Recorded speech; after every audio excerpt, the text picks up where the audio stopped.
Hey there, rulers. Welcome back to day 2 of the Force of Will WGP 2024. I'm DMO73, and I'm joined by Lance Maverick. And we are here to bring you some coverage of the top 8, top 4, and finals of this year's World Grand Prix. We've got some pretty interesting decks here today. 4 Lahens, 2 Almerius Grusbalestas, a Glorious list, and a Seer Abdul list because I was right. Yeah, I'm sure you're feeling pretty good. I'm feeling pretty good. So we're going to be bringing you the Glorious versus the Almerius Grusbalesta list first. Kind of lead off of the Lehen because top 4 is going to be the math will have some kind of Lehen in it somewhere between the rest of the day. So we're going to start with something a little bit different to start without. We'll see exactly what comes out of it. Just as also a regional breakdown, we have 3 players from Singapore, 2 players from Spain, a player from the United States, two players from the United States, and then a player from Germany. So a cool regional breakdown as well. Yeah. And I think we're ready to go, so let's go ahead and cut it over to the play space. All right.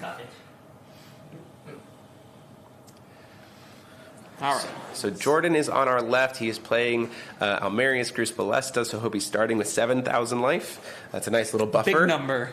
It's a nice little buffer. It does make it harder for Glorious to just drop an Odin and then immediately kill you the next turn.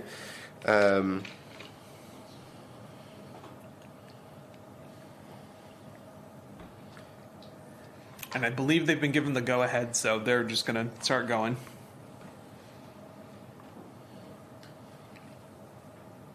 Yeah, they do get, I think they get 3 minutes technically to look at each other's deck lists, but they have been looking at deck lists overnight.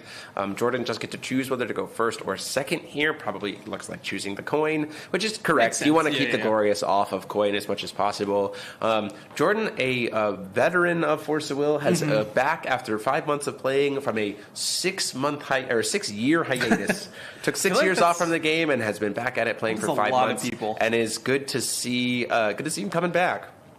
Previously played on Team Ogre, which was the team that I played on when I was competing.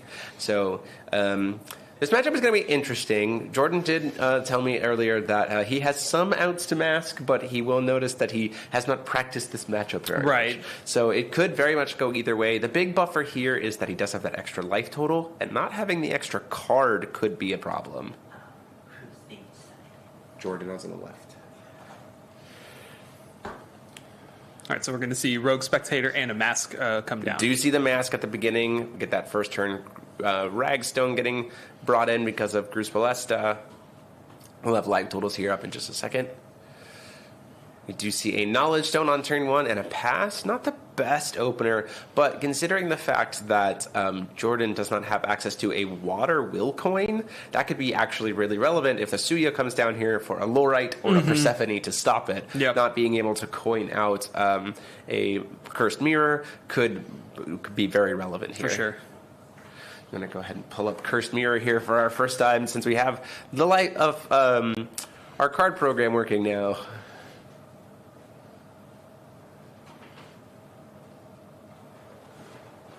Scroll down, you should find it. We do see Suya comes down, gets answered by the Garian. That also helps there. I'll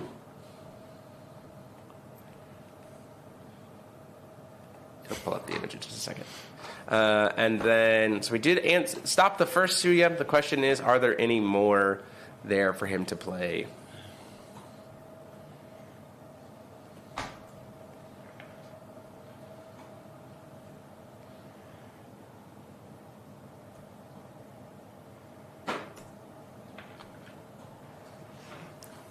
Pull up Garian for right now, I guess. Or Mask. You want to pull up Mask. And then just give it a second. Well, it was working. We were so confident. We were so confident. And, you know, they say.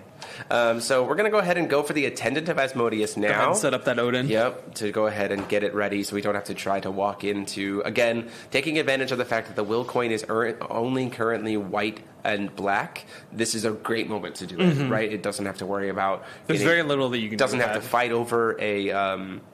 doesn't have to fight over a Lorite or anything else. It's just very safe for him to kind of get that set up. And it's very unlikely that Jordan's going to be able to do anything to stop the to get rid of those cards in RFG. We're going to see a Robo-Meta before recovery, still trying to take advantage of that extra will. So now we're very fully buffered from extra Suyas. Yes. Because we can just get rid of multiple ways to sack. We can get rid of the attendant, as well as if there's any cancels in hand. So pretty good spot to be in.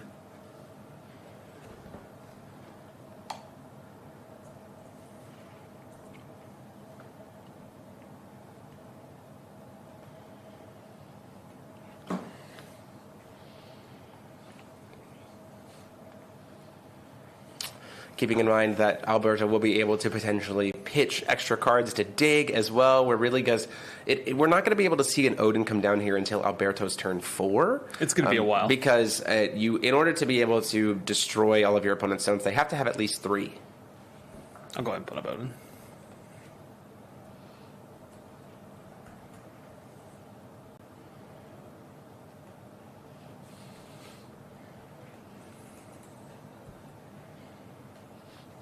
So as you can see here, our replicant Odin getting to potentially destroy all of the stones, which could be pretty strong. Just a pass from Jordan, so we do get a power counter live, which is now at 7-7. That's great. Up to our 3rd stone.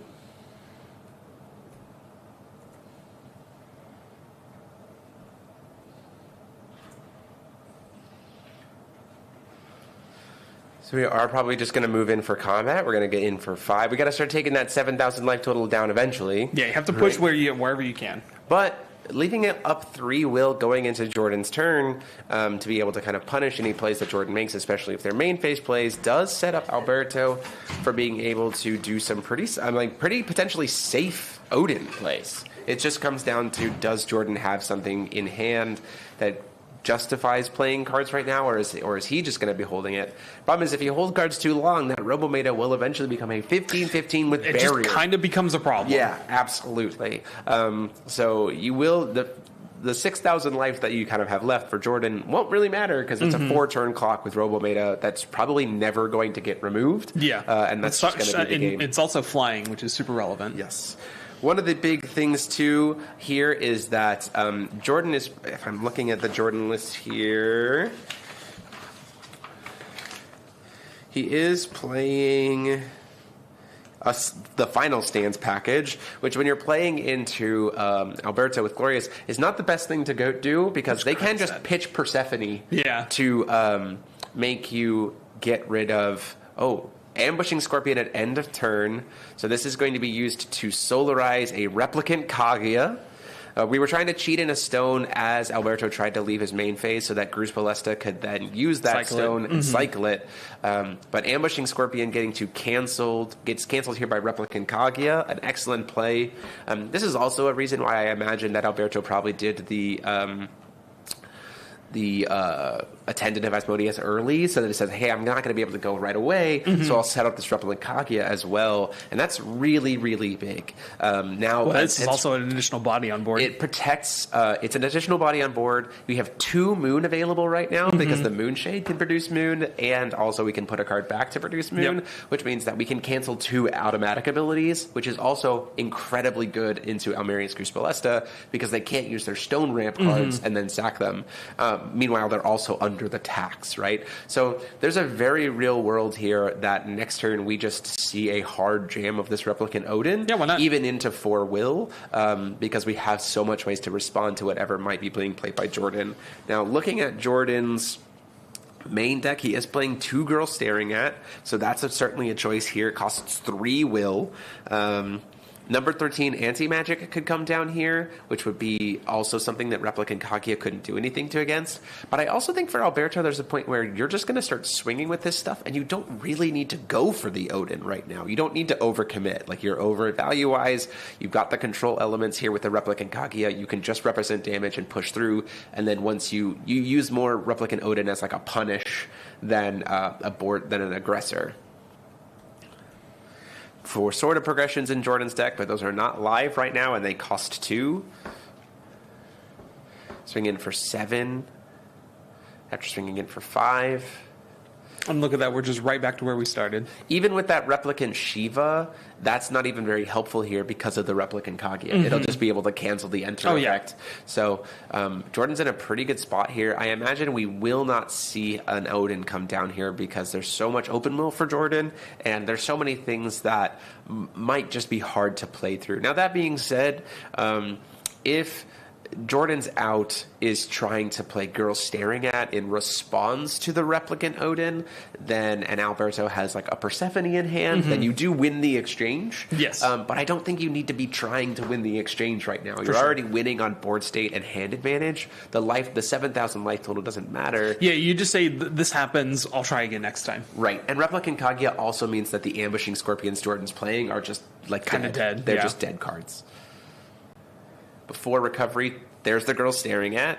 Before recovery, this is gonna make us... If we have a Persephone, I think you absolutely use it here, right? Yeah, just make him play it again. Cost him 3. There's the Persephone comes down here. Puts it back in hand. So now we have the knowledge that that's there, but Jordan doesn't get to do much this turn, and so we're going to start being aggressive again. There's also a point where this Robomate is going to become 1,000 potentially. I'd probably make it all the way up to 15. Well, it cost us 4 will to do that, so I don't think we do that right now because we already have one power counter. You want to pull up Robometa? I think going up to the 1,000 is enough for right now.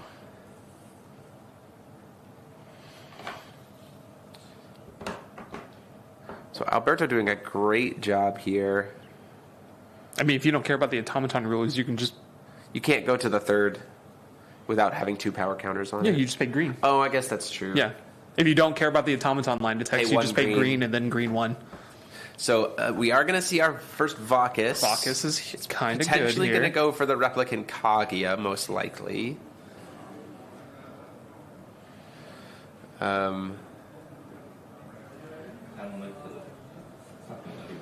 It is going to target the replicant Kaguya. We're going to accept that that's going to get expelled.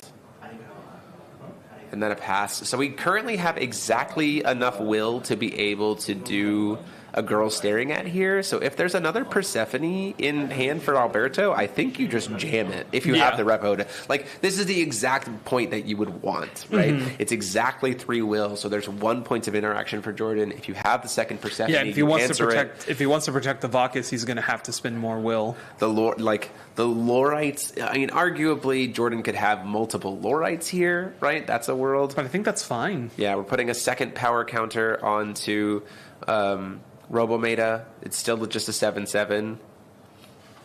I don't think we're going to try to push him up to a 15/15 quite yet, because that would tap us out. Though that being said, if we lose the board state to here to Jordan, he's then that it does tap him out, and then the Odin can come behind, right? So we're going to attempt to put the other power counter on here. Does have to pay life to do that. No, he doesn't. Why? Costs a green and a void? No, he paid 1 green. Right. Yeah, and then green void. Right, the stone... He tapped Moonshade for moon. Right, but you still... Oh, the beast. The beast stone should be at 39, I believe.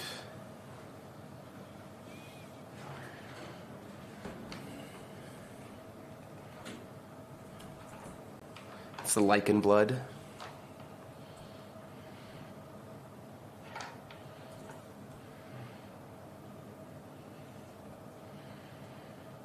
Yeah, and it produces red inherently.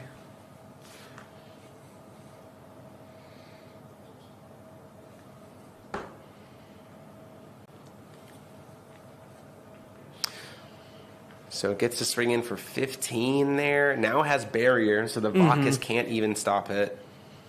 Or we made a swole right now.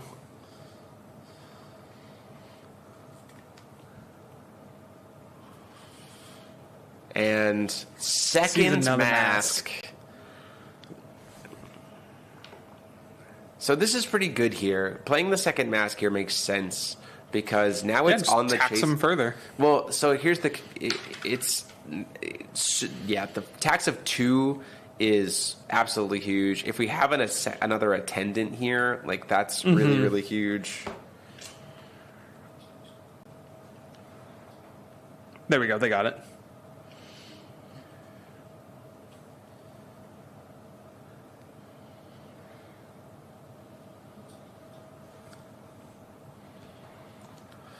Mask resolves. So now we're under attacks of 2. What which do you mean means, mask resolves? It is untouchable.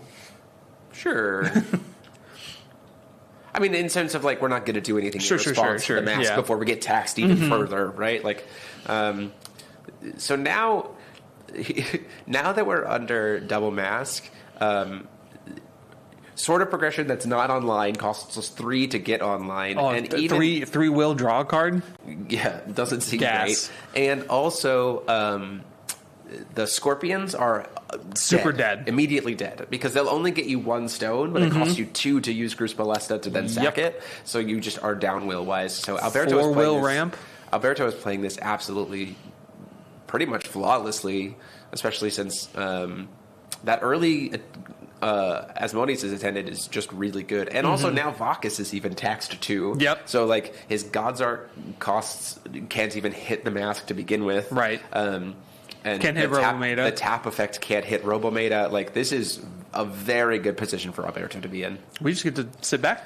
Yeah, absolutely. He just gets to chip in with the Robometa every turn until it's done.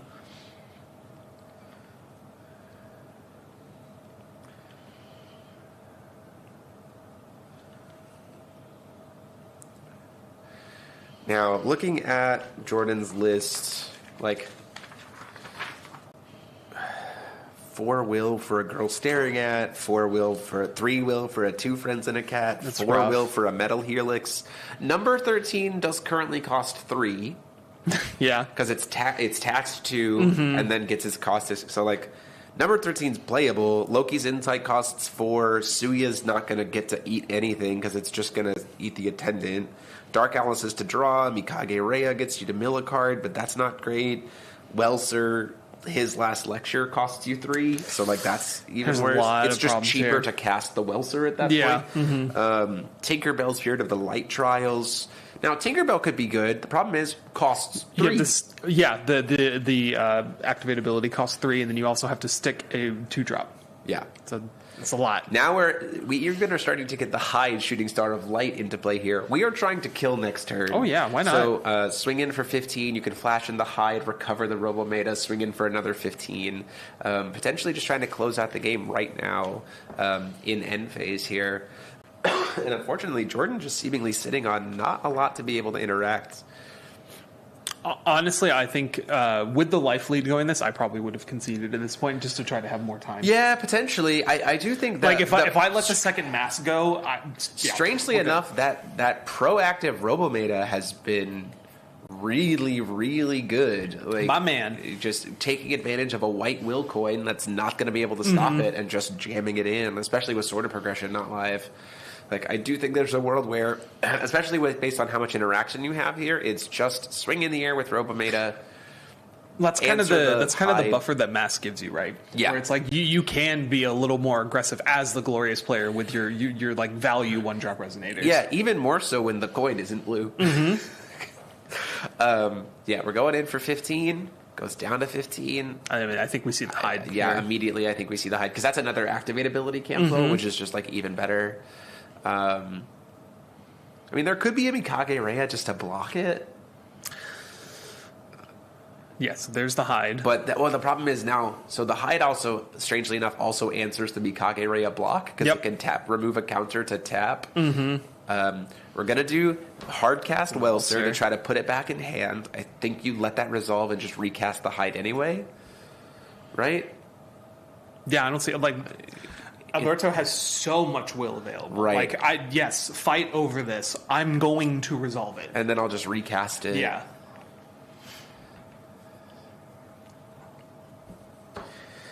Yeah. Yep, just puts it right back. Pays 200 here to just try to recast it. Like, Jordan can tap out to play Girl Staring At here, and then if there's a Persephone in hand, that's just the game.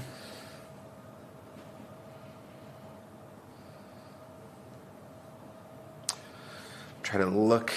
Yeah, Lorites to stop the seal counters being generated to him, so it doesn't actually so it doesn't get to recover the Robometa. It would target the ATB. Tinkerbell, which would cost 3, but would still not would still stop wipe the board. It wouldn't even wipe the Robometa though. True. Because it has Eternal, and so then you still get to... There's the girl staring at for full tap out. If we see the tossed Persephone, because we knew that was there... Yep, there it is. And that will be the game. Recover, and then swing in the air for another 15, and we close it out, and we go into a game 2.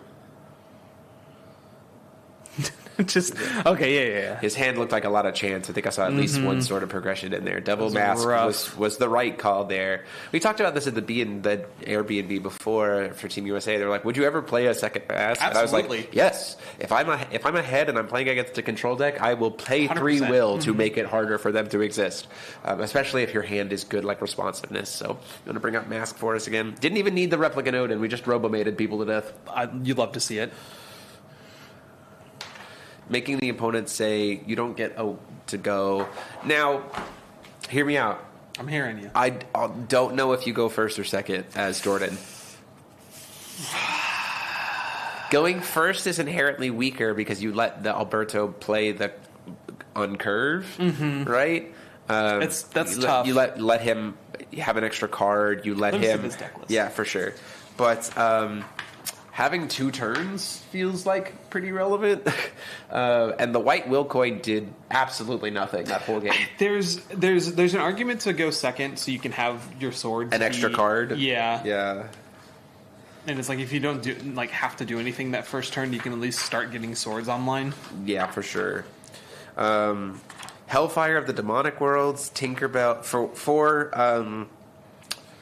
for Alberto, we've got Tinkerbells, Replicant Kaguya's, Lorites, Windias, Table Manners, and Lubia, Princess of Rebirth, Wings of Light and Darkness. I think the board in is weirdly for a Lorite. I think the other Lorite comes in just to try to mess with any potential early game Grus Ballesta stuff, right? I think the other girl staring at for Jordan comes in... that's kind of it. Like, there's more Replicant Kaguyas, but I think you don't need more than 2. Maybe Lumia? There is something to be said about maybe going down 1 Replicant Dante to put in a 3rd Replicant Kaguya. I think this is not a matchup where Replicant Dante is going to necessarily do too much. It's probably better against like Lehen. Table Manners certainly doesn't come in. There's no real reason to do that. Although Table Manners with Robometa is very cute because he won't take the damage. Well, he will, but he won't be destroyed if he has a turtle because of the inheritance ability of Table Manners, so that's pretty cool. The question becomes, does Alberto see Mask and Opener? Well, we did the math for in the B&B and think it was like 70%. If you hard mull for it, you have a 70% chance. If you throw away your entire first hand for it, you have a 70% chance. Yep. The geometric calculator does not lie.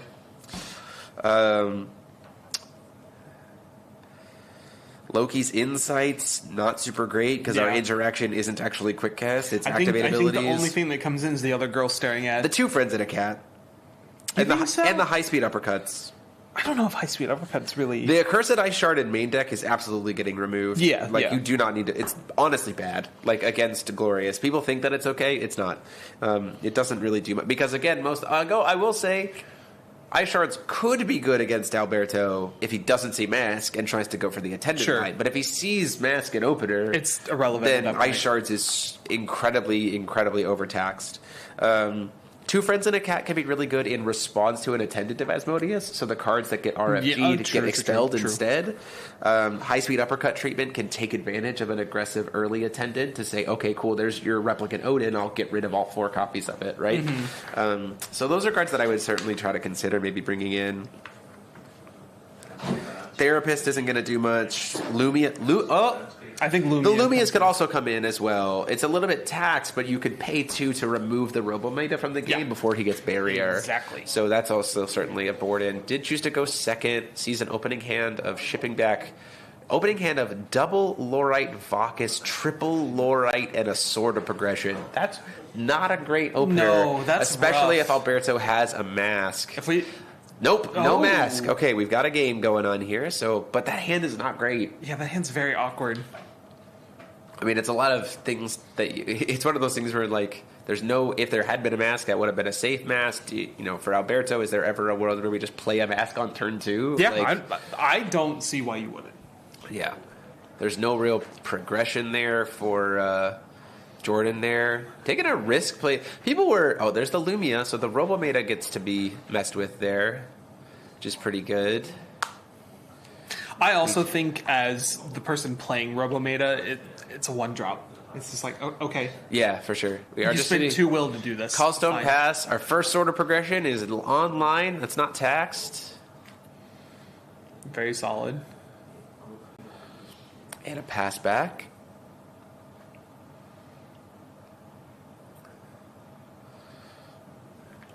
Are we going to see...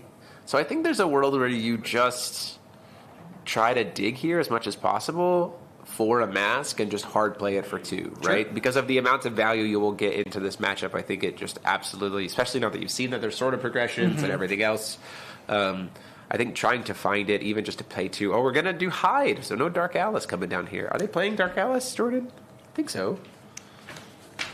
Or is, not Jordan, Alberto? Yeah, he's playing 3 main boarded. Yeah. Okay. None on the side, so 3 in total. Assuming he didn't take any out.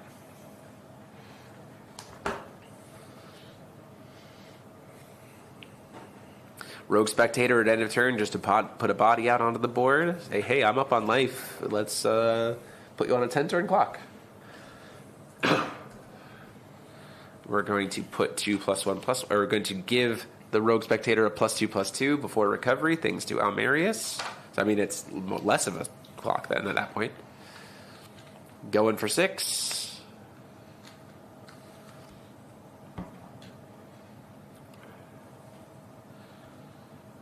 In this particular matchup, I do think that there's a world where we're just trying to... It's going to be kind of like a battle of footsies. Mm-hmm. Just kind of little pokes just fighting against each over other. Neutral. Yeah, we're fighting over neutral territory because Jordan's... Both of these guys are playing decks that their main phase... Their turn is when they're taking their like big swings. Yeah, that's what I'm trying to push for game. It's like, Curse of Ragnarok paying for it. Sure. Wait, how are we paying for that? Oh, it came into play. It came into play this turn, so it can produce any color. Curse of Ragnarok coming down here, trying to see if we can hit a card. Is there a world where you cast the Hide here in response just to have it live? Just to protect it? Yeah. Yeah. I mean, it untaps a stone. Yeah, it only technically kind of costs 1. Mm-hmm. Or are we going to Persephone it back to hand? I mean, I don't hate that, yeah. I mean, but also, yeah, it's like you're choosing to lose the Persephone as opposed to letting him have hand knowledge. Yep. Yeah, we're going to see the Persephone to get the Curse of Rag back to hand. So, said, you're going to make me discard a card, but it's the card that I want to discard, not what you want me to discard, right? Especially if there is a mask in hand for some reason. Discard to hand. I think he just threw it out because he has to discard to hand size. Discarding the Suya there. It's fine. It has Remnant, you know. Yeah, we can just recast it. Robometa comes down. Oh, no, Hide. So we're going to start stacking up these seal counters on the 3rd. So we got all our stones able to... So now Hide is net positive 1 will. Yes. Which is good. And will only get better over time. Stopping activate abilities is also very good. Well, now we get to throw counters out onto Jordan's stones. And start tapping him down for a safe turn. Yeah, for sure.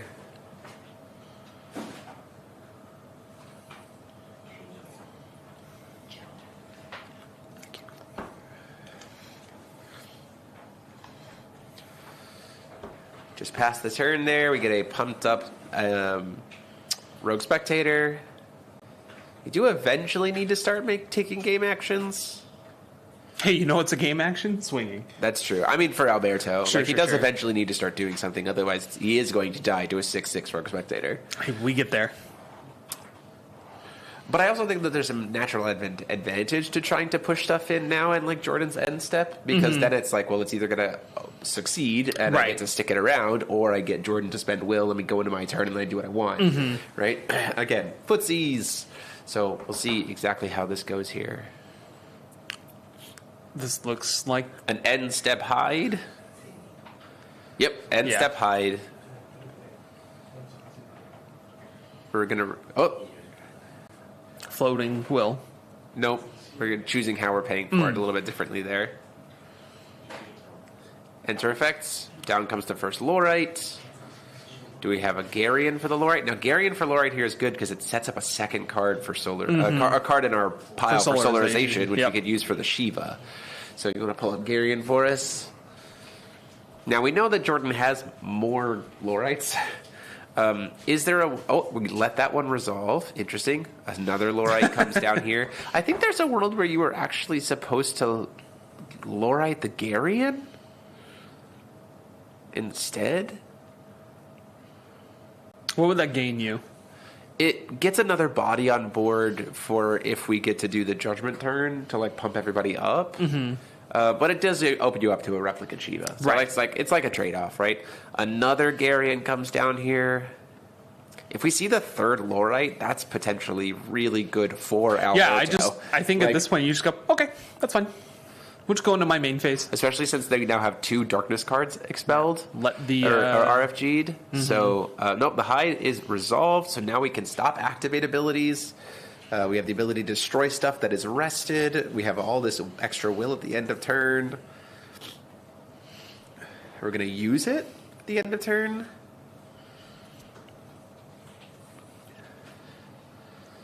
Tapping 3. What are we tapping 3 for? I think this is a Replicant Dante. He did kept 1 at least. Yeah.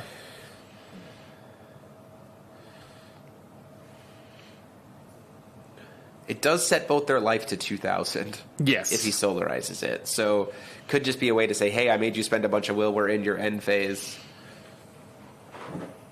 Or each player's life becomes 3,000. So, I mean, it does just say... Hey, I mean, deal 3,900 to your opponent. Yeah, and gain 6, by the way.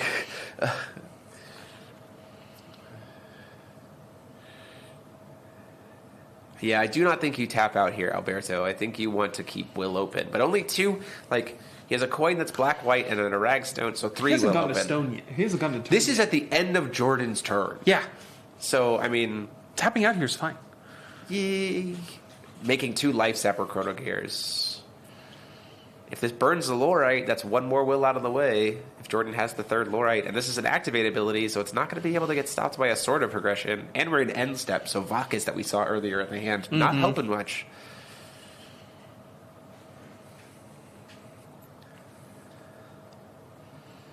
The tokens are out. This is lethal on board. Because it's 12 Lumia to try to... He can't gain life. Can you pull up Replicant Dante real quick? Because I believe you can't gain life until the end of the game. Yes, it's end of game. Oh, he did just choose to... He's not going to gain any life, but he is going to expel the Hide, or get the Hide RFG'd. That makes sense.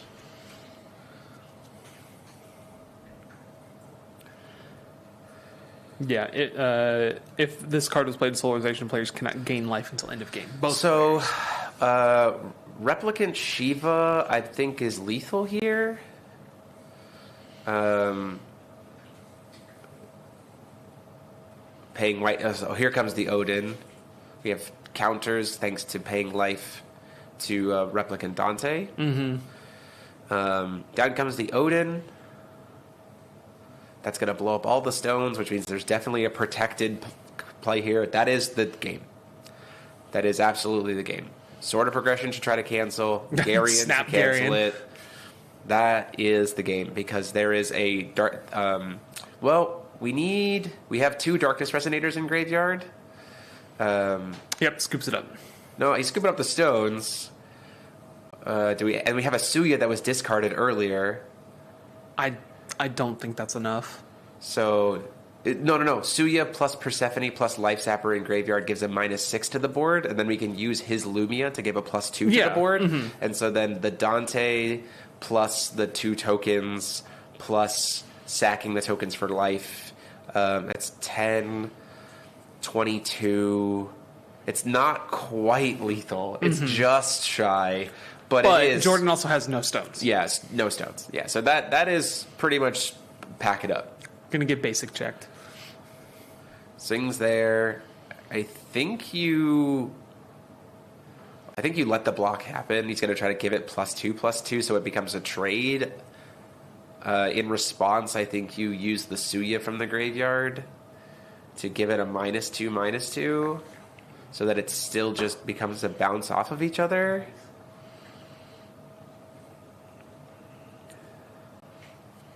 Because, yeah, Belter wants the Lumia to go to the grave.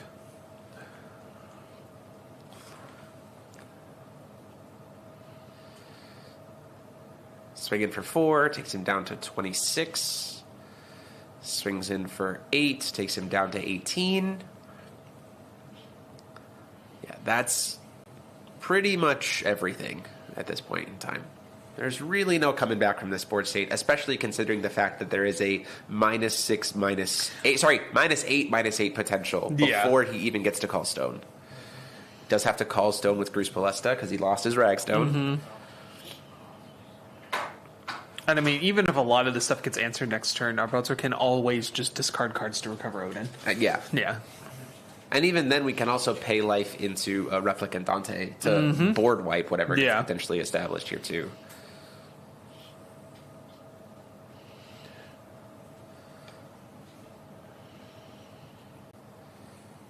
Just passes. Yeah, that's gonna be the game, most likely. Why are we spending Will? Smoke if you got him. Cast a Rogue Spectator, I guess? We're just going to make extra double sure. Yeah, we really want to make sure we have life. I mean, with one light Will, be efficient. What do you do, right? I don't really know what, for one white, green, red Will you could do as Jordan to survive the just Odin swinging. And then banish the life sapper tokens, right? Intimidation. That's true. You That's could not in the list. Yeah, absolutely. We could absolutely intimidate here. Swing in for 4 after blocking the first one with the Lumia. The Odin gets to swing in for lethal. Rogue Spectator. Yeah, this is it. Goes down to 9. Takes him down to 8. And then we just banish the token for the last 200. Hand comes out.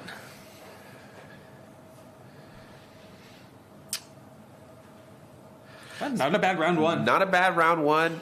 Truly taking advantage of the fact that some mask in game 1 with the Robometa aggression, and then game 2 trying to play that, making Jordan having an unfortunate opener of a lot of reaction. That was unfortunate. And not a lot of not allowed to apply pressure. And so the biggest thing when you're playing a mask deck as playing Glorious is the reason why you play mask is so that you're buffered in the early terms to get your setup. It's why you're not being pressured down. And unfortunately in that game 2 we didn't have mask, but we weren't getting pressured. Yeah, there was just non-existent pressure. Yeah, so the mask not coming down was totally fine. Really didn't matter. And the Replicant Dante did play into a huge factor there. It was really huge to be able to apply that pressure, and as well as the high. Both very good. Being able to deal nearly 4,000 damage off of that Dante was huge. And set him to not be able to gain life anymore. So that Lumias that we talked about weren't able to gain any life back, right? We just said, nope, we're both at 3,000. Let's just go from there. So a pretty good top 8.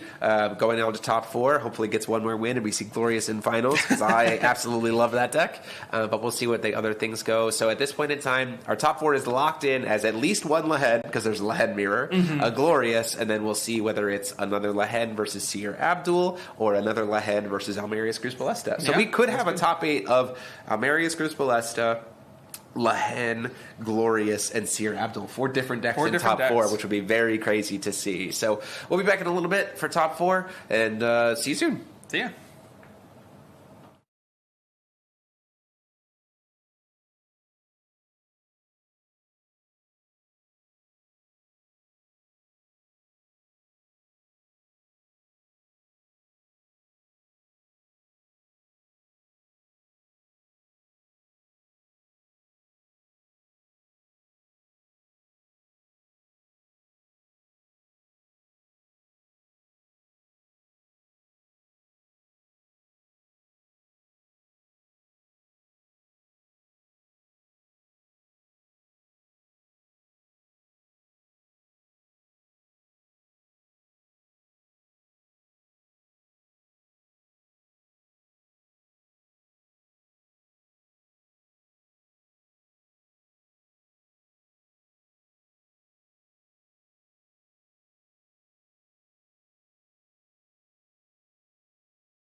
Hey there, everybody, welcome back. We're getting ready for top 4 here. It is going to be another Almeria's Cruciblesta versus Lehen, because our top 4 is Ranji Teo from Singapore on Lehen.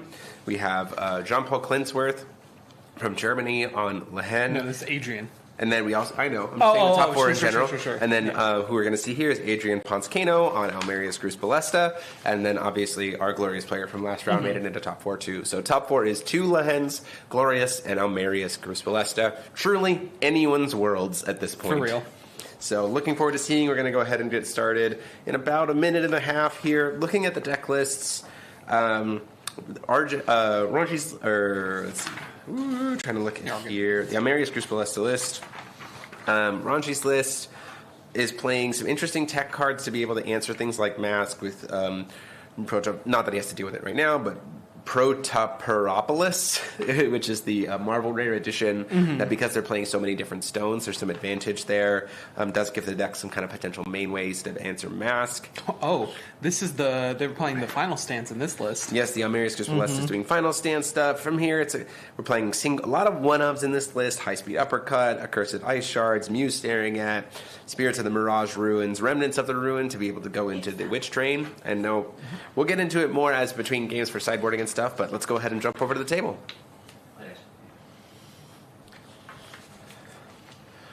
Jordan will be on the right, starting with Rogue Shiva for both of them. There's your Prince of New Shiva that's just called Rogue Shiva. Just so it's extra confusing. Yeah, for sure. Oh, yeah, you get messaging for live totals.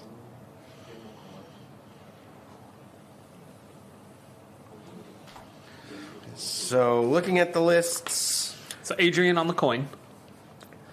Interesting. Oh, that makes sense before. We talked about this before, where we want to be able to explore on turn 1. Right? Being on the coin isn't necessarily that great when you don't get to have a stone. You can't have a stone. Casting the Kiki's Exploration. This is nice because even on turn 1, it gets you to get to reveal 2 cards. So even on turn 1, you can reveal 2.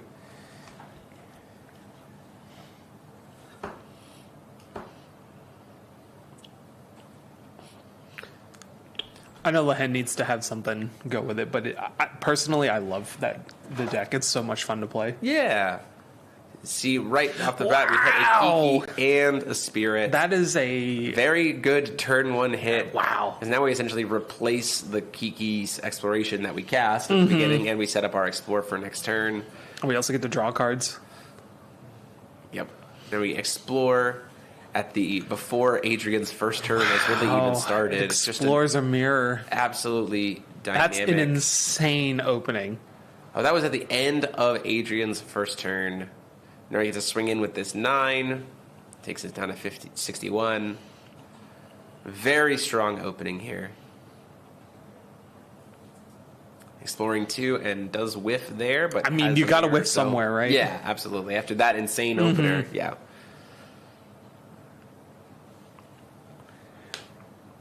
Adrian playing some interesting cards such as Pharaoh's Spell. Dante enters the Game of Gods to take advantage of the life total. So we see the Ambush Scorpion come down. Ambush the Scorpion comes down here, gets us a stone, probably going to immediately get sacrificed to the Gloria, to the attempting to do it to the... Oh, it doesn't get mirrored, interestingly enough. Magic Stone of Reincarnation. We get to draw for turn, and then recovery. Exile the... Oh, no, because it came out got stacked. Yeah. Yep. So we ramped a little bit here, thanks to Cruciblesta with the Ambushing Scorpion. And having will advantage can work in your favor against Lehen. Plus, we now have something that can just swing in. It does have Bane. The Ambushing Scorpion does have Bane. Somewhat relevant. So we can go into this Spirit, which is pretty good. Probably gets blocked by the Kiki. Ultimately says, no, we're going to accept that loss, keep the Kiki on board. Interesting choice. Yeah, I would just let the Kiki go. Yeah, unless he's planning on returning the Kiki to hand. Maybe. Explore at the end of turn. Let's see what we're going to hit here. Looks like we do have another Spirit in hand. We see, is that a Flashing Smile? It's in the list. He is playing a 1-of Flashing Smile main board. Unfortunately, did whiff off of the Exploration there. Do we see a Kiki's Exploration still at end of turn, just to see what else we can find? It does seem like that's what we're going to do. 5 cards left in hand. Adrian could Ferris Spell here, and it would probably at least burn the mirror, and it would feel pretty good. Because we've already whiffed off of the Explorer. Nope, ultimately we are just going to let that resolve.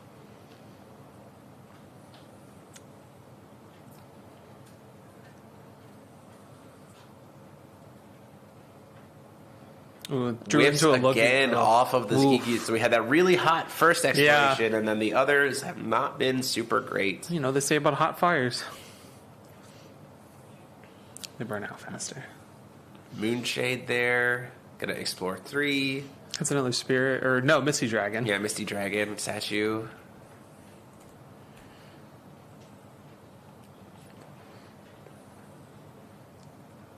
So just scroll down. It should be at the bottom.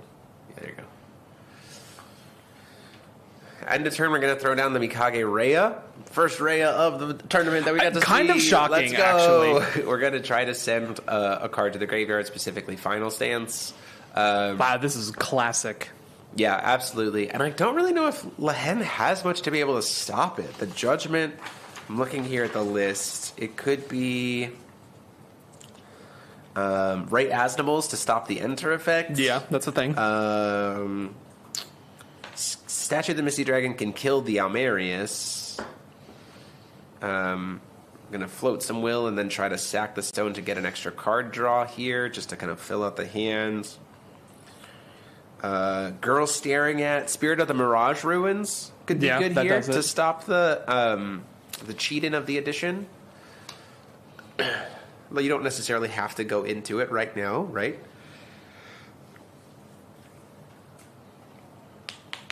Well, yeah, it doesn't look like there's really much any graveyard hate.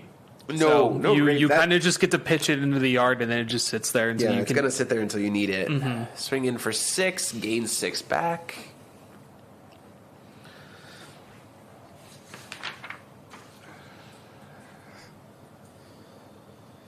Ooh, we are going to go ahead and flip the Almerius. Interesting.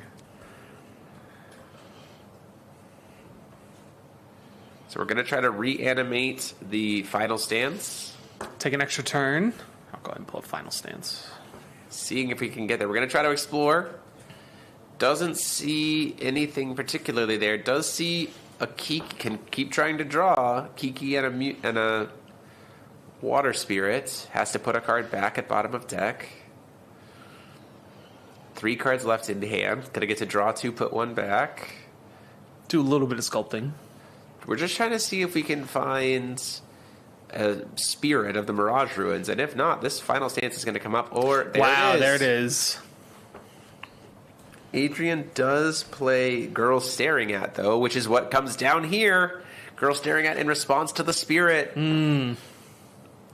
Wow, that's really huge. good. Yeah. There's not much. 2-drop Light Chance. Even a second Spirit doesn't do much here. Gonna try to do Ray Asnimal to cancel the Enter effect, though. Valid. So we don't get to reanimate the Final Stance.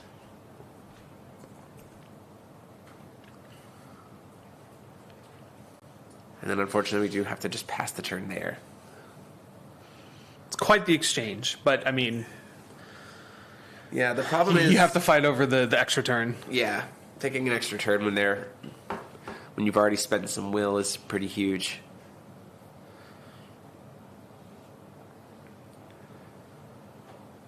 Got a Misty statue the Almerius just to get that off the field.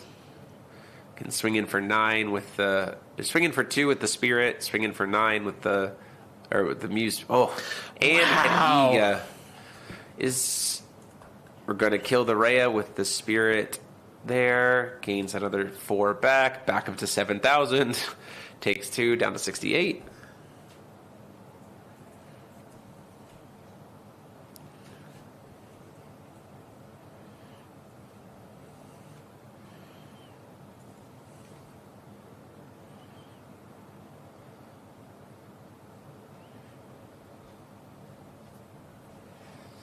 So we've lost the Final Stance line.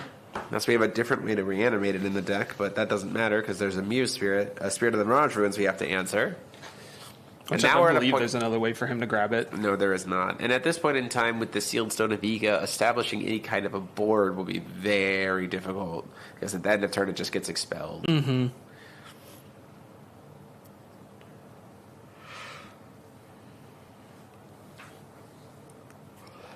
Playing an Institute. This does certainly make things very, very large. Get a Misty Statue to flicker the Institute. So now he'll get 2 extra stones. Yeah, it seems like an odd choice. Just make him churn through. It gives him, churn him through stones, but also he gets to sack the tap stone into a recovered stone. Mm-hmm. Oh no, it's gonna get RFG'd and expelled instead. Yeah, we'll come back because of the the Mirage. The Mirage Ruins.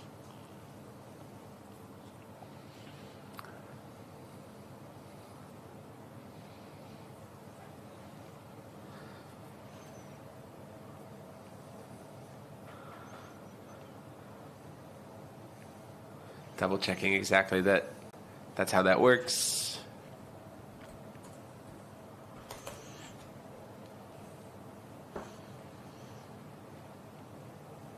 Mm-hmm. Yep, that's 100% how that works. Hits a flowers.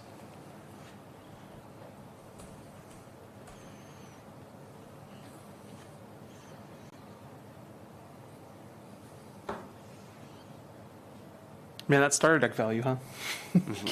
Keeps going up. Flowers here just to cycle. Gonna go now. Teo gets to go up to being 6,400 life, and draws an extra card. Mm-hmm. Says thanks for the massive life gain. Is there ever a world where you flash in? Yeah, I think there's a world where you flash in the Rogue Spectator just to stop him from gaining a free 3,600. Yeah.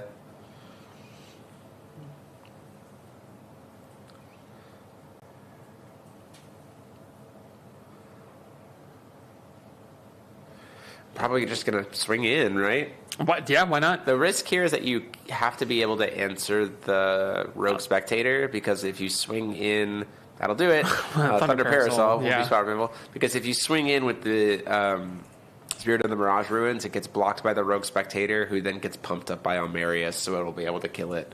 But at this point in time, you're just going to have to take that damage.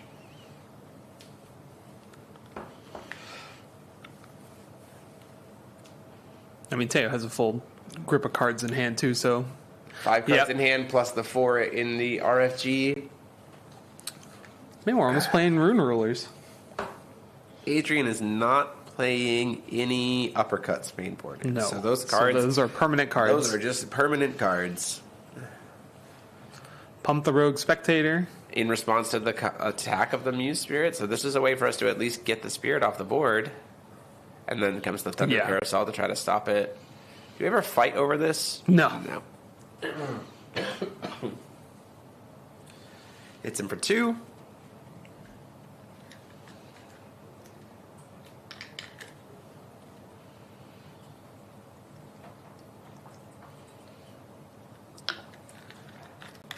And now we just start eating through that large life total now that we've kind of established our board value.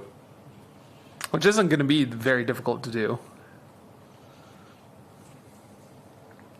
Yeah, I do think that there's a world where we look at our top deck and concede. There's not much here in the main deck. I mean, Flashing Smile can clear the board, but you're only actually hitting 1 spirit, and there's 2 more to go. There's an Ultra Magic Stone Golem, but that's gonna get answered by the Spirit of the Mirage Ruins before you can discount it.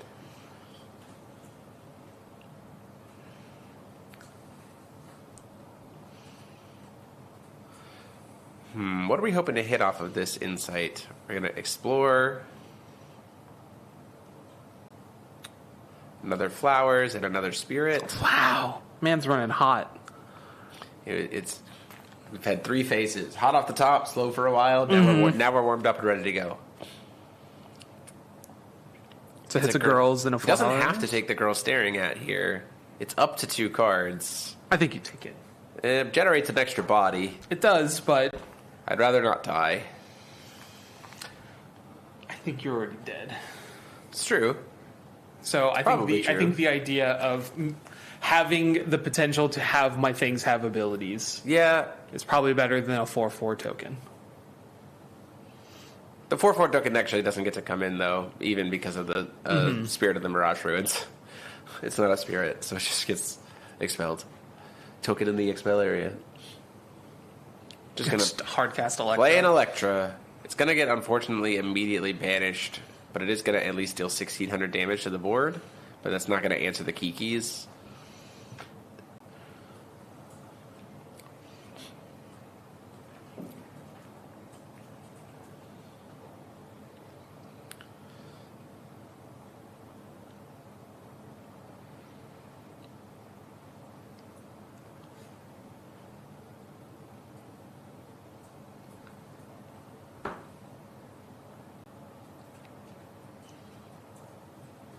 Question about how it maybe has last known info. Well, yeah. Well, it might be that Ancient didn't realize that it could be quick cast. That could be shoved onto the chase. We're gonna cycle to try to draw, although not much helps us here because it has Untouchable with Aegis Stone. You want to pull up Aegis Statue for us or Aegis Stone for us? Well, if you find you're not finding anything higher than a 4-drop. With 2 will left? No, you are not.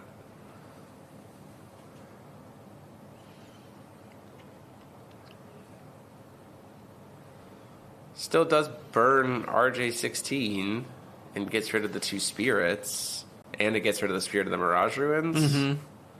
So 18 actually takes RJ down to 9. How does that killable life total? I think there's a metal life. Could have pumped it up with Almeria. So you could have also pumped it up with Almeria's before recovery to be 20. Take RJ down to 10.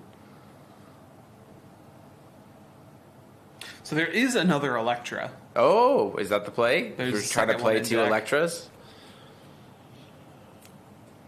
So then at that point, the game becomes answer every flowers that gets cast. There's also an Awakening of Group Ballista. That's true. Curse of Ragnarok coming down here. So we do have ways to close this game out. Awakening of Group Ballista, though, it just gets to resolve because it doesn't, unless there's a Muse staring at.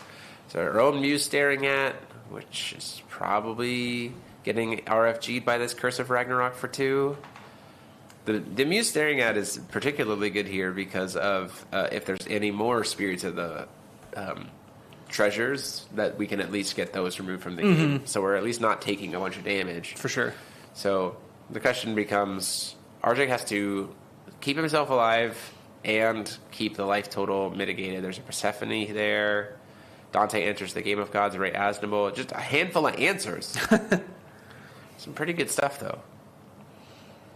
Discards the Muse staring at. Is getting RFG'd.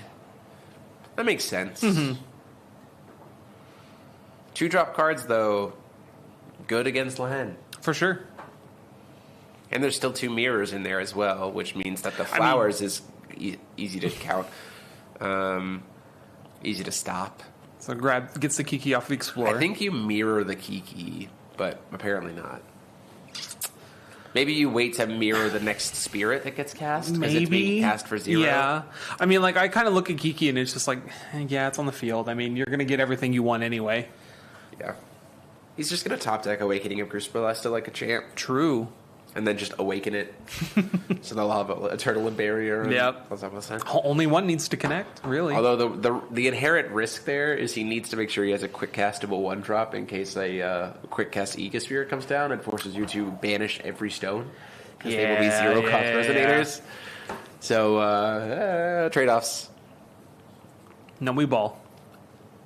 It's okay. He just top decked the second Electra. That's fine. No fear. This is very winnable for either player still. I mean, the life total being so low and not being able to use flowers because of the known mirrors in hand is not a good spot for Teo.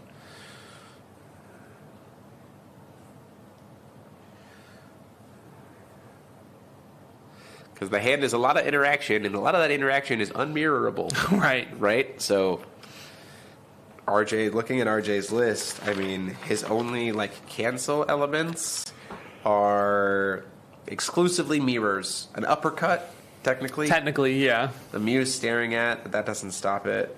And so we've already burned the one of Loki's Insight mainboarded, so we're going to get to keep whatever this hand is at this point in time. What are we tapping 3 for? It can't be Judgment Gruus Ballista, because the Gruus Ballista will immediately die. It's just to play a Ray Astral. I like that a lot. Does mean these later Kikis that come down can't potentially do anything. Oh, you mean the one? Yeah. There's the Iga. There's the other spirit. I think you mirror the spirit.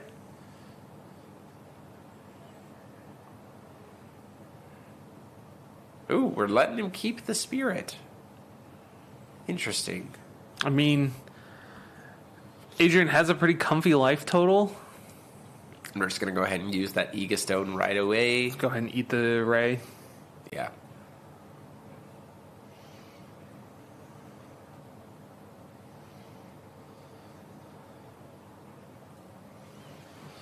Well, Adrian gets to go to his turn. It's quite a lot of interaction in his hand. Yep, including 2 girls staring at, which can at least stop other things. And again, just 9 from the spirit. You've got a high life total, right? Yeah. You can kind of play with that.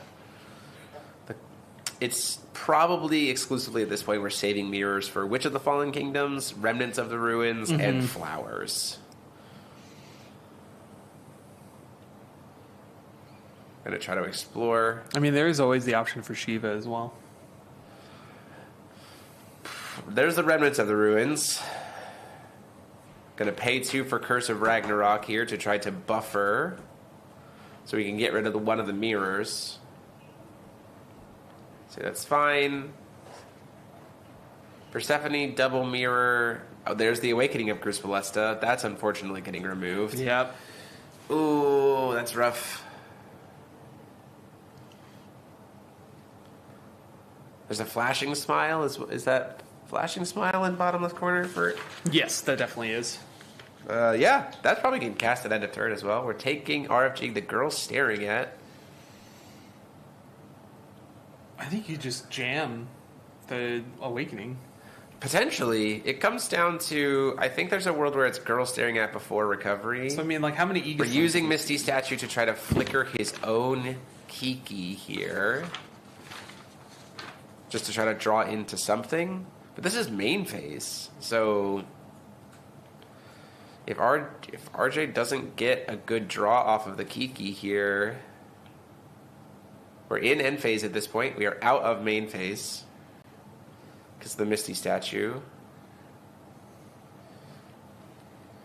The Awakening of Gruus Ballista is potentially very big here. So, I mean, we've seen both stones of Iga. They get recycled, though. They go back to bottom of deck. And we're at so few cards. We've shuffled the deck, though. But we've also explored 7 multiple times. So, like, you do just start seeing them again. Dante enters the Game of Gods. See if we can dig into some more stuff. You don't care. Paying the life total does not matter. And if we can get RJ to spend more cards here, that's fine.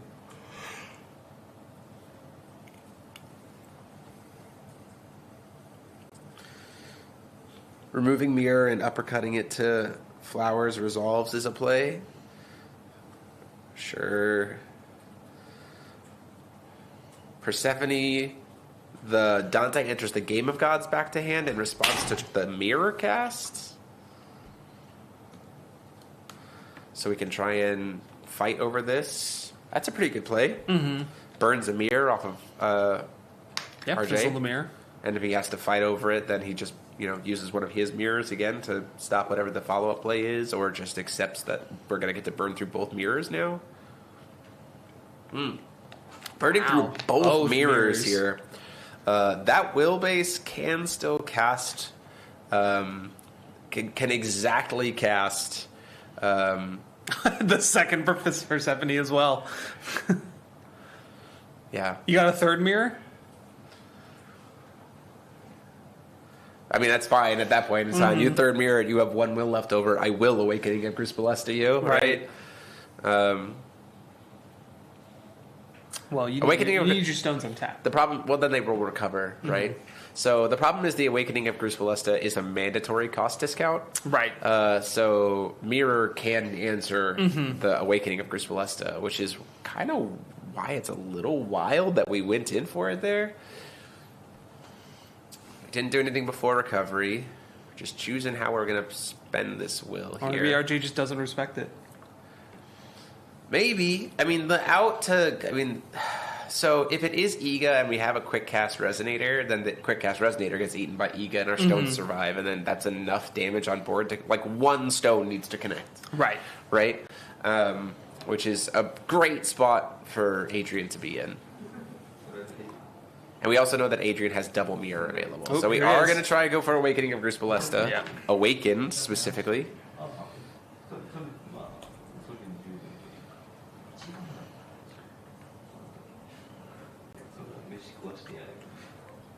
ING.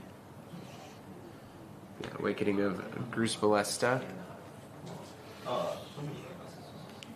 Going to do Muse Staring At in response. Does that... It was cast without paying full cost. So now we can... So, are you in it? Are you hearing me out? I've been listening to you for the past, 2 days. That's fair enough. Yeah. We could just play the Dante to draw cards to see if we hit second Electra, and if we do, that's the game. Right? Yeah, I don't think we've seen Electra. We haven't seen it be milled or discarded or anything. Yeah, we could just... I mean, we're safe to go here. If he sees the Electra, that's game. Dark Alice is more dig. We're not gone yet. We have a safe turn. RJ has no will. Cannot do anything here. We get to... Let's see, we have 1, 2, 3, 4, 5, 6 will. We have 2 will to spend while being able to keep up Electra. So Dark Alice is 2 of it. Could draw into a second Dark Alice. We could get 4 cards deep. That's too deep. No, it's not deep enough. I mean, it is the game. Like, if we find it, that's game, right?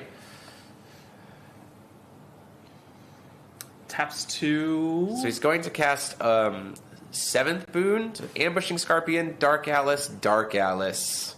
Unfortunately. Should have done the Dark Alice instead. Unfortunately, does not see the Electra there. Does have Girl Staring At, which is good. I think, in Adrian's case, you just slam the Girl Staring At before recovery on RJ's turn, just so he can't possibly attack. But if he had done Dark Alice here, we could have double Dark Alice. Right. Would have arguably seen 4 cards instead of 3. Could have seen the Dark Alice.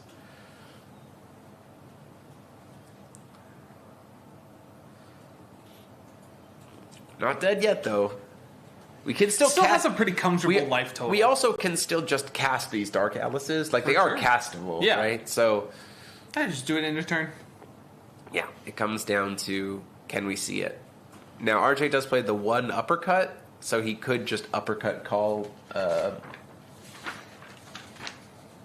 believe he's playing 1 uppercut main.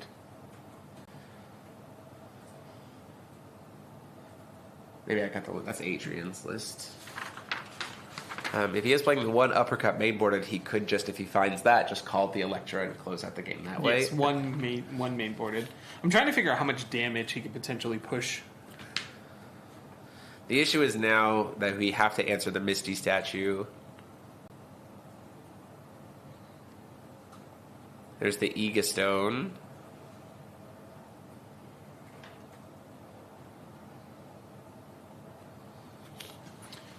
I mean, Adrian, regardless of what happens on this turn, he definitely gets 1 more turn. Yeah, 100%. Down to 18 life. Unless we see the Witch Train, but the idea is that the Witch Train probably gets stopped by the double mirror in hand, right? You let him draw 2 cards with Kiki, that's fine. You don't care about that. I think RJ is trying... I think RJ... Well, you won't, but I think RJ is exactly trying to find his uppercut. See a Lumia to try to draw a card to gain the life back.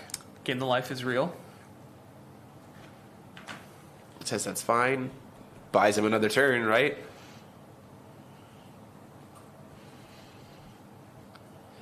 Kiki's going to get to enter here.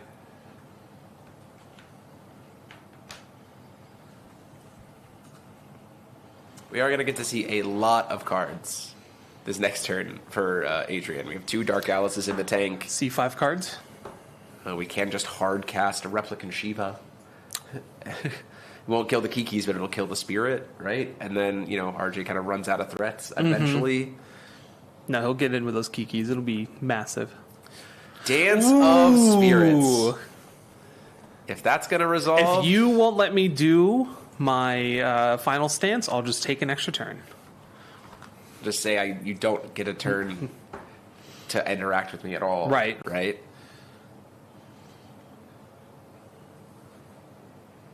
And I think that's a 1-of.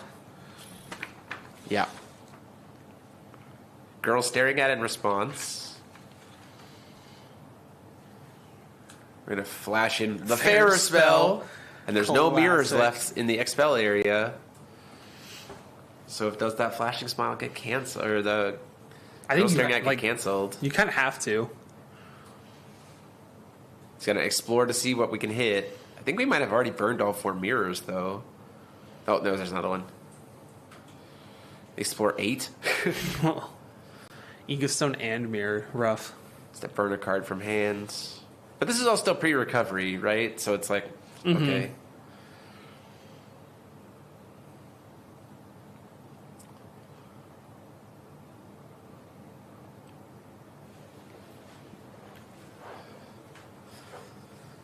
To see if he wants to burn the mirror for the Dance of Spirits or something else. We're going to Flowers to take RJ back up to 2600 because we can gain life now.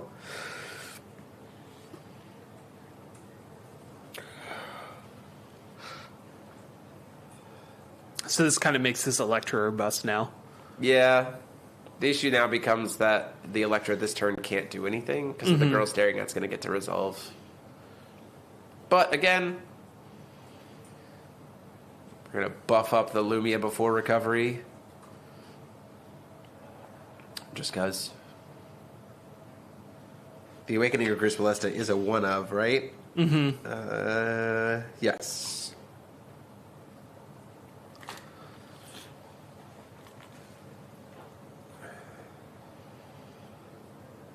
I'm not sure how much you commit to trying to dig for the Electra now. Not right now. Obviously, you're under Girl Staring. Yeah. So you can't even dig with the Dark Alices. I think you just pass here. It feels bad, but... I think you might Judgment Groose. For it to have no abilities? This turn. Yeah. Yeah. If there's no Misty statue... If you've got mirrors in hand, it's back to having Eternal now. It's very huge. I mean, it is it's a way to represent lethal. Sure. It's certainly going to hit for... So what? It's 2, 4, 6, 8, 10, 12, 14. I mean, it's hitting for 21. Right. High speed uppercut before recovery. It's going to name Electra most likely. Oh. Adrian just has to... Unless he has a Pharaoh spell. We're going to try to dig for a Pharaoh spell here. He is playing 2 mains. So there could be another one. And this is the 1-of high speed uppercut. So if it successfully stops... answered,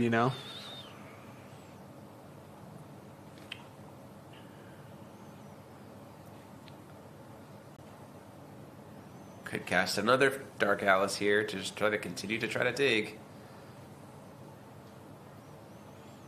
You have enough will open where, you just try to dig for it.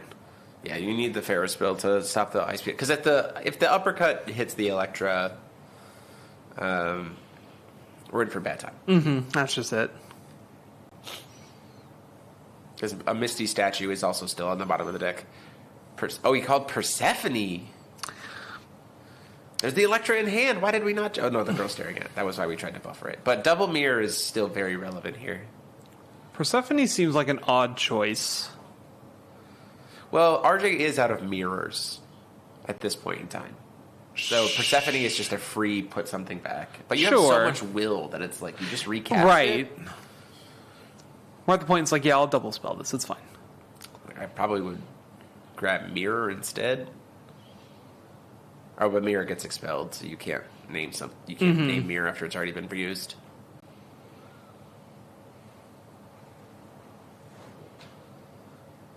We have the Electra. We know the Electra's there. Yeah. Right? So... a Chekhov's gun, if you will. Yeah. And the Enter... So... The problem is now the Ega Stones. Because the Kikis will just not take any damage from the Electra. So... Unless we top deck another Girl Staring At before recovery and then go into Electra, maybe? I think there's also a Dark Alice in hand. There's also a Dark Alice outside the game as well. That can be cast. Mm-hmm. So the Ego just goes, okay. It only takes the biggest thing. Right. If the biggest thing is the Electra, it's bigger. We're going to try to see what we can draw into. Yeah, we don't need the Institute. That's not relevant. Oh, actually, you know what? That could have been been relevant. Makes the Electra even bigger, so then the bird... Teo's just playing his own Electra. We're just trying to answer the Electra here. Now that the Persephones are gone. Mm-hmm. Explore 9. Persephone makes a little bit more sense now. Yeah, all of that makes a lot more sense. Did have another mirror. Wow, I thought we had burned through all 4 of them already. Well, this is number 4. Yeah, this is most certainly the 4th one. Mirror to draw. That's rough.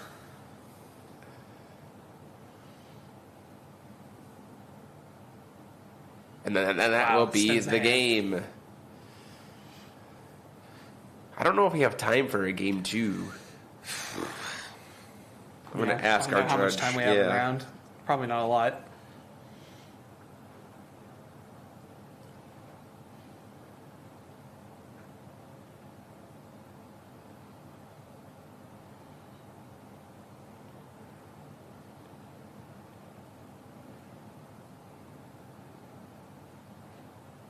So what do we do for sideboards here?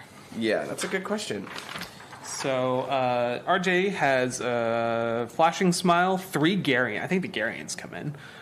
3 Two Friends and a Cat, 1 Warhorn, 1 Pumpkin Witch, 3 Witch of the Fallen Kingdom, and 1 Longsword. So really... On this side, it's Rogue Spectator Shiva, Longsword, Warhorn, Accursed Ice Shards, Mina Harker, Random Walk, Castle of Belial, another Dance of Spirits, and a High-Speed Uppercut. I think the uppercut, yeah, for sure. The second Dance of Spirits, and the Mina Harkers and the Ice Shards. Mina Harker seems weird, but maybe it's too heavy to try to answer any of the Witch of the Fallen Kingdom stuff, because we know that he's playing Witch. Yeah. He is certainly a witches, choice, right? Yeah. So, 1 Pumpkin Witch, 3 Witches in the side. Yeah. So, Mina Harker is a way to stop that. So he really only has Garion and 2 Friends to come in. Yeah. Which it looks like all 6 are coming in. Now, what do you take out? We have been told that John Paul Clinsworth won his top 4 against the Glorious deck. All right. So. Looks like we might see a Lahen finals. Potentially. Adrian still has a chance to pull it out here. Did really try to fight there. Yeah. And just unfortunately didn't. So I think we take the Witch with the Pointy Hat out.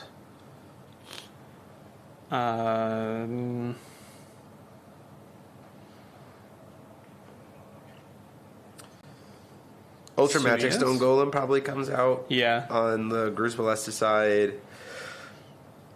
Vacus maybe for this one. Vacus didn't really seem to do much there. Yeah. There's no Therapist in that list, right? There are no Therapists. So you don't really have to worry about Therapist. So Vacus can kind of the Lumia's probably come out. Lumia, Princess of Rebirth, Wings of Light and Darkness. Yeah. I don't think you really need those for Adrian, but we'll see. Yeah, that's the Lahen is such an odd deck to sideboard.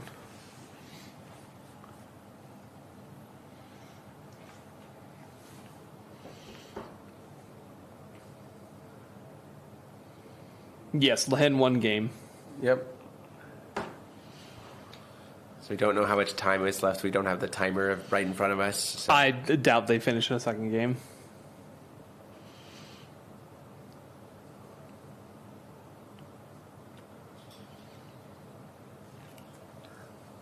Adrian taking the coin.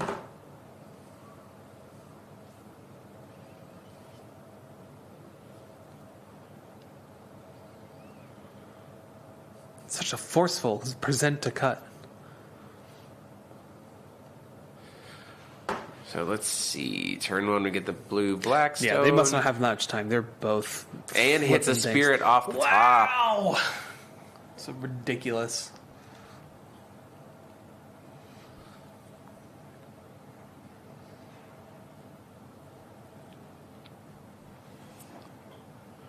We get our Ragstone.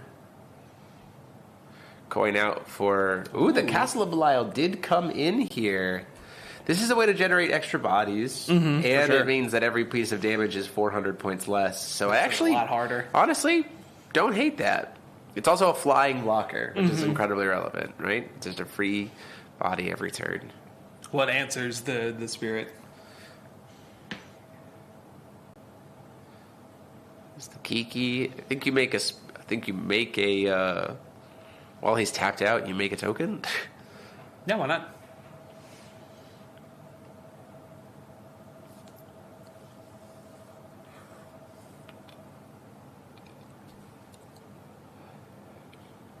We explore a Misty statue off of the Kiki's exploration. We're going to make a token.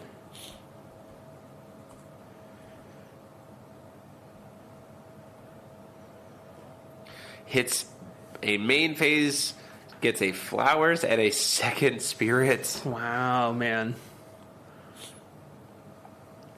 Gonna block with the token. Yep.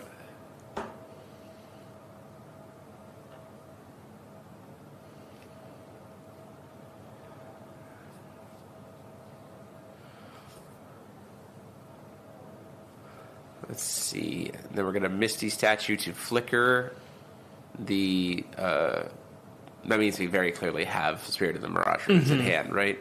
Try to make a token, Spirit of the Mirage Ruins, to make it so the spirit doesn't get to enter. In response to the enter, yep. Flashing Smile. Wow. That's a good play here. He will get a token, so he will still get a token. He will get to then get the Belial's Castle back into play recovered and clears 2 of the Make another token. Wow, that's really good.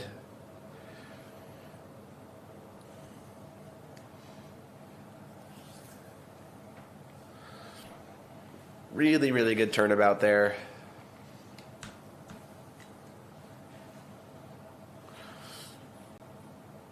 Explore 3. We do see a mirror.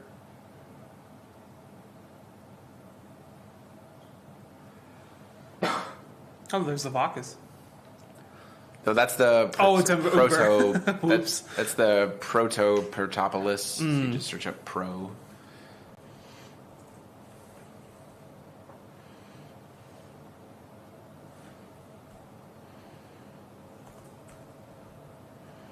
The world of thaumaturgy here. It's going to get rid of the.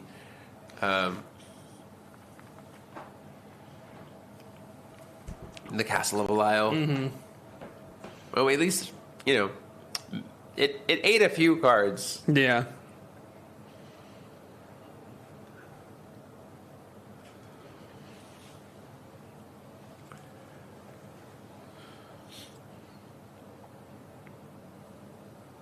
Move to recovery. We're going to pump one of the tokens up.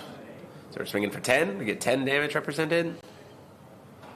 Total between the 2 tokens.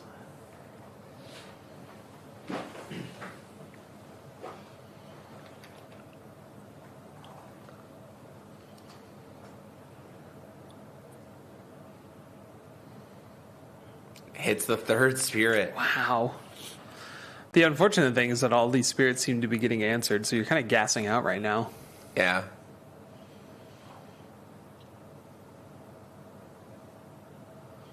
But Teo doesn't super mind that since he won game 1. Mm-hmm.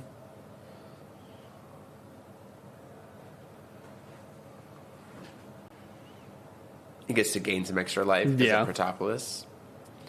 And then it gets stones. Yeah. It will be expelled. Oh, and hit a Moonshade. No, that's a stone without a magic stone type. Oh, yeah. Doesn't even get expelled.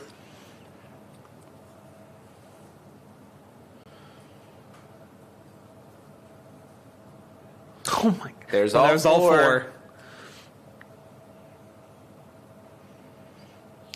Do we see another Flashing Smile? Do we mirror the other dog? We're going to just try to draw some cards with Gruus Ballista, it looks like.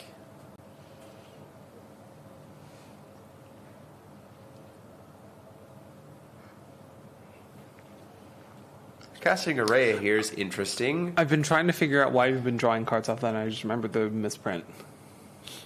Oh, yeah. Yeah. It's the Reincarnation Stone misprint. Yep. That's foul. Like, just to use that. I've been like, man, they haven't been exiling the top card of their deck. Yeah. So he gets to gain life, but he doesn't have to banish it because he only has 3 magic stones with types.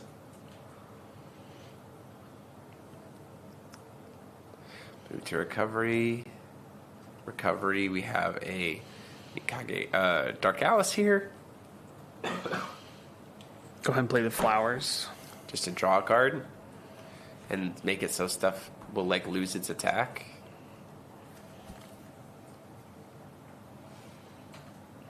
Does mean that we just like proactively answer the Electra, right? Like sure. The Electra can't be cast this turn.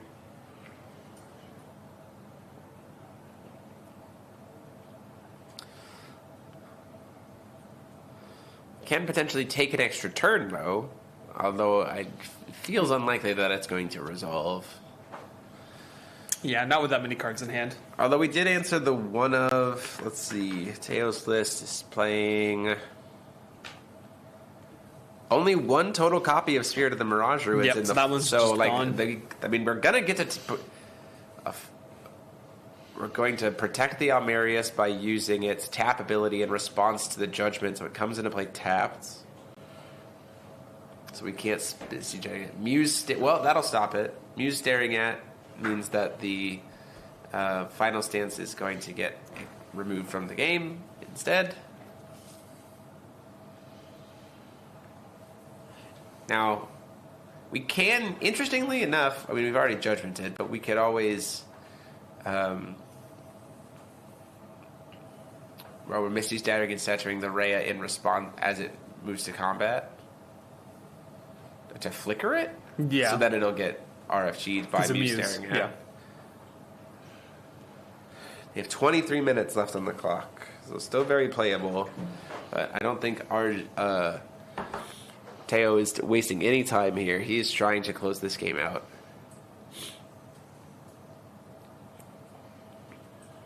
So at the end of this turn, the stone is going to go away. We have 4 different stone types. Or four stones with types. Mm-hmm.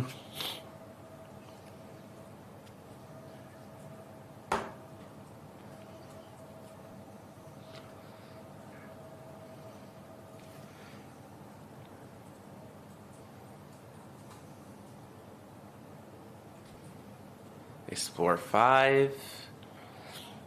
It's a Remnant of Ruins. Potentially tries to think about maybe trying to go, and an Aegis Statue potentially might be trying to go for Witch Train this turn. I could see it. I just don't think it's enough damage. Oh, definitely not enough, but... Start with 9, eats a token, a flying token. Pull up Remnants of the Ruins here real quick for us.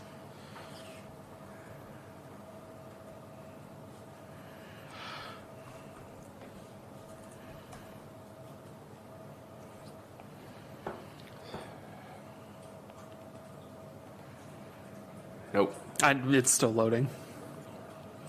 Loki's inside at end of turn. It's going to Thunder Parasol the Almerius in response.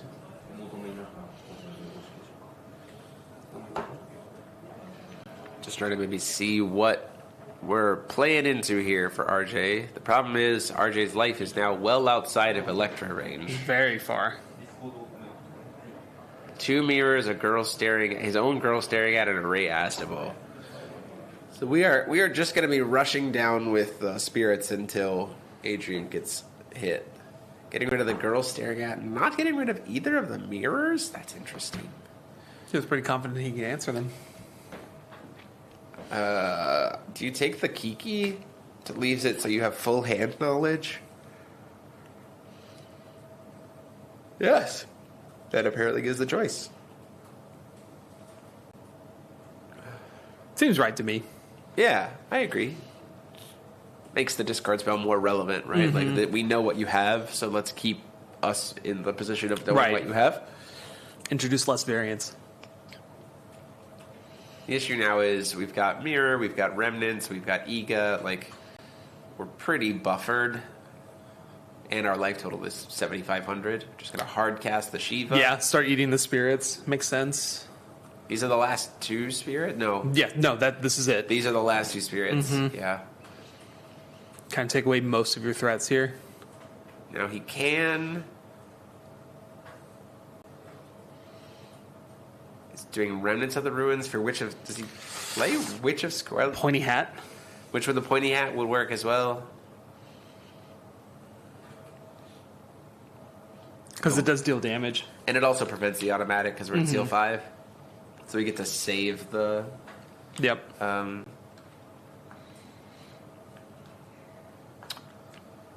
The Ray Astable for later. I do think that there's a world where next turn we might play the Ray Astable. But then we walk into like girls staring at us and stuff, so maybe not. Maybe it's just better to just keep in hand. It's iffy, yeah. Gonna see a Mirror to stop the Remnants of the Ruins. That's pretty good. Yeah, it does definitely. Like expelling that does mean that like we're not gonna be able to easily go into Witch Train. Right? We have to find it naturally. Yeah, we have to find it, which is kind of awkward with Explorers. Yeah, gonna see Ray Astable to cancel the Enter. Second Mirror comes down here.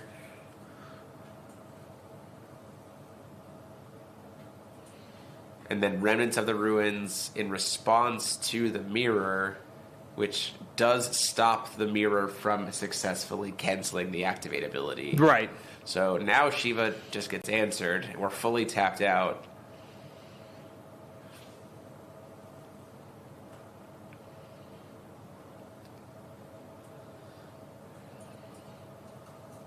It looks like we're trying to figure out exactly the sequence here. With how it works with Untouchable. Yep.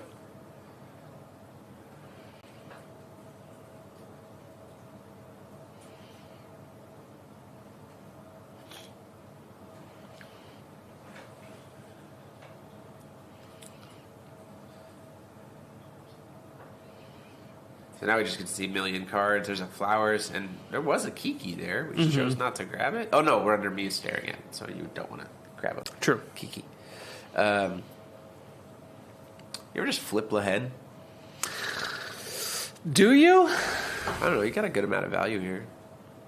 Puts another body on board. We're trying to close out the game. Shiva's already gone. Got a Ray Astable. Well, the Ray Astable got pitched. So maybe not. 9 and then 9.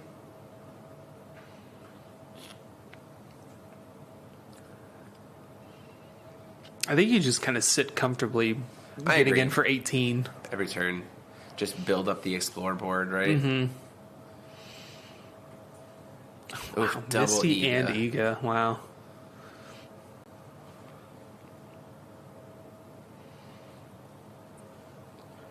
Give the Shiva a bit of a pump. Post-recovery, we'll be able to try to pump again, but it's probably going to get axed by a Misty statue the second he tries to go to combat. Set its defense to 0. Do you see a Fair Spell? Could eat another Mirror here, or we're just going to say that's fine. We can try to go into one of the spirits, pump it up, so it's going to deal 9, and we're going to get... That's going to cast the... Ega statue or Ega stone to try to force him to banish it. Still get to keep the Zog, and we get to draw a card.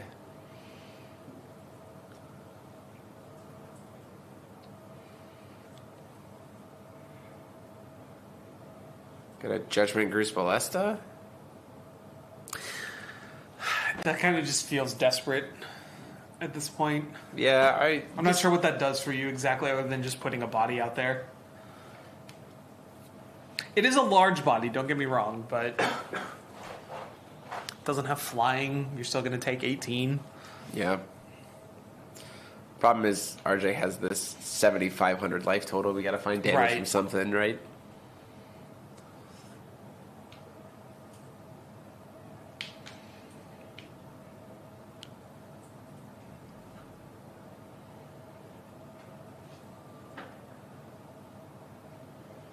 Seeing if we're gonna... So, right now we're on like a 2.5 turn clock. I'm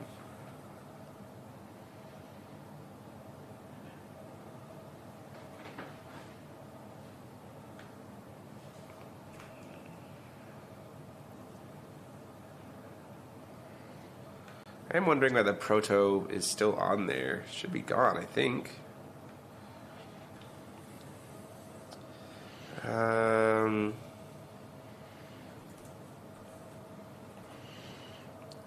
X is the number of different magic stone types among entities you control. If X is 4 or more, expel this card. Maybe he doesn't have 4 different ones. Does he have exactly 3 different types? Yeah, I think that might be the case. Darkness, water, wind. I think there's 4 types of stones.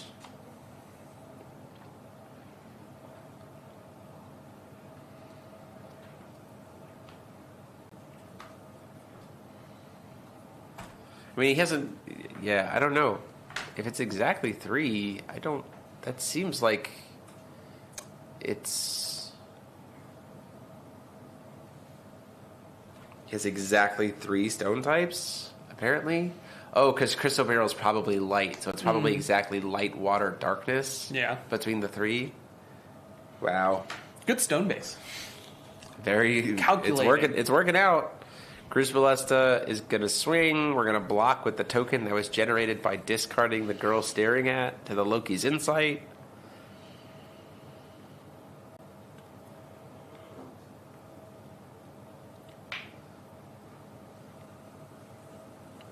Still got to get these 2 spirits off the board. But RJ's got a grip of cards.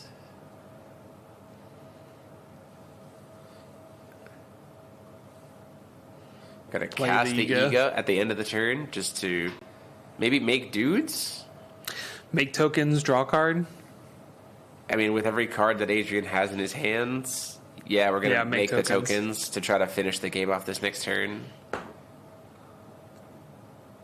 5 extra tokens. I mean, that does suddenly make the present lethal, right? Yeah.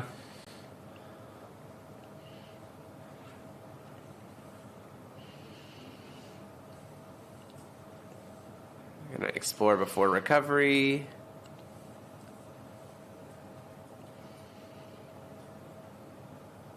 Kiki and flowers. Get to draw even more cards. Yeah, this is... I think this is closing this game out here.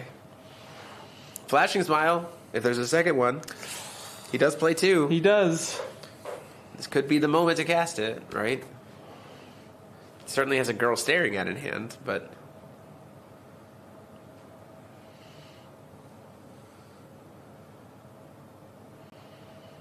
Attempting to move to combat. It says Flashing Smile or bust.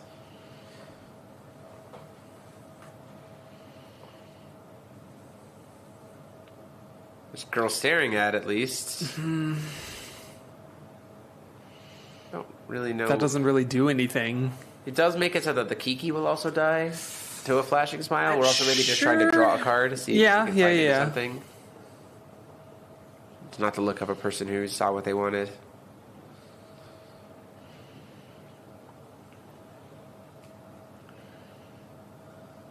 And the problem is that RJ here just has so many cards in hand and just approximately infinite will open. Right.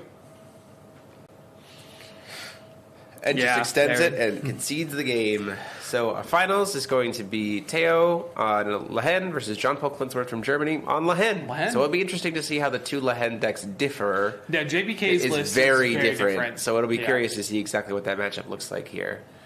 But from my understanding... I believe we are going to be going on a lunch break. Yes. Yeah. Okay, so we're going on a lunch break. So it's going to be a little bit of a longer break, but we'll be back in a little while for finals to see the showdown, to see who walks away as the champion of WGP 2024. So see you on a little bit.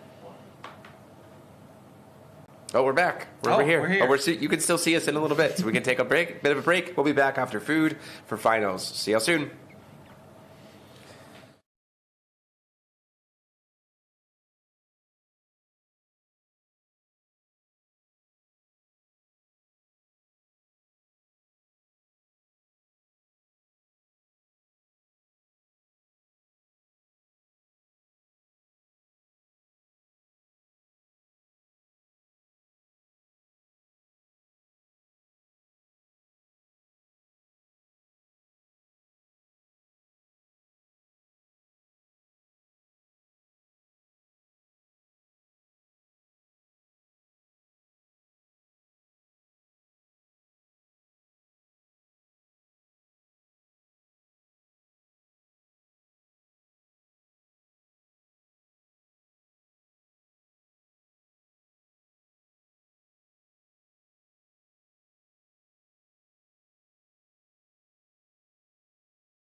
Hey there, rulers. Welcome back from your dinner, lunch, breakfast? Lunch for us. Fourth meal. Yeah, fourth meal. Welcome back. We are here getting ready for our finals. It is Jean-Paul Klinsworth from Germany on Lehen with Jade Amulet versus Ranji Teo on Lehen with the pretty, like, the witch...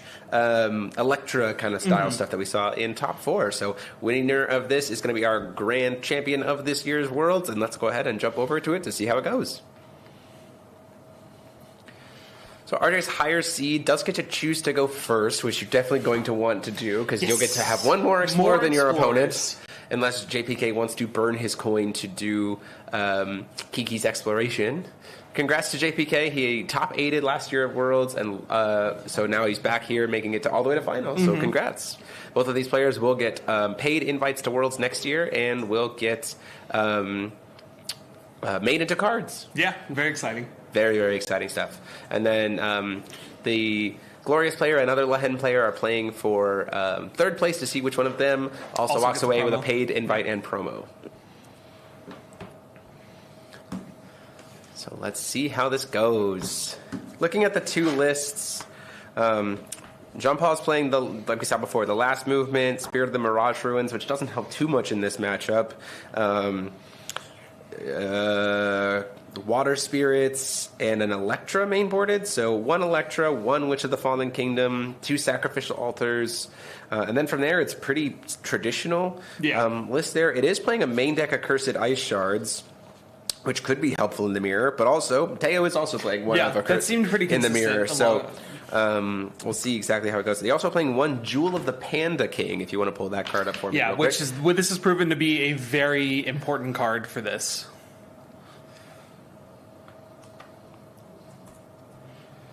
Pull it up here. Jewel of the Panda King.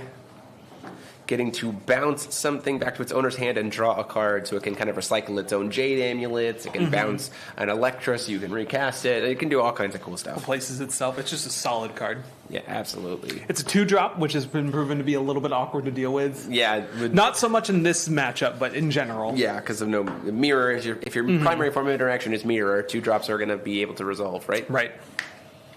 So we'll see how this goes.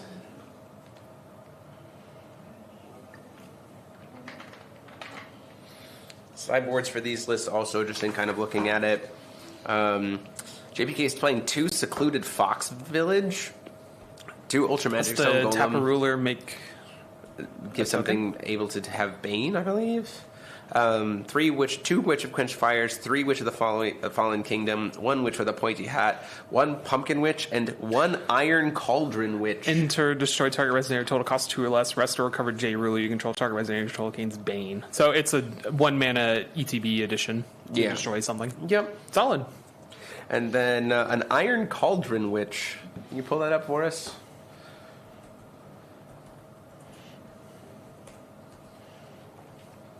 I don't think I've ever Return target resonator your opponent controls to its owner's hand, draw a card. It is indeed a witch. Which you can get off of Witch of the Fallen Kingdom. Yeah.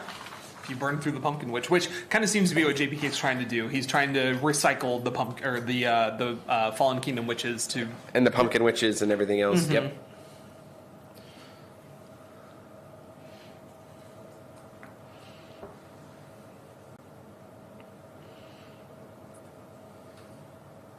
No Rogue Spectator or Shiva in JPK's list, huh? It's right there. It's right I see them. Corner. Okay.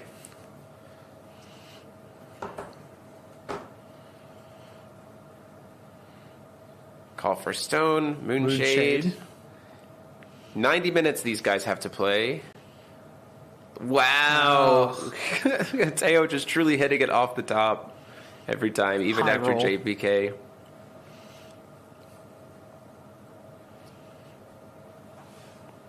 Call Stone. Moonshade over there. Are we going to have a match it? No. Unfortunate.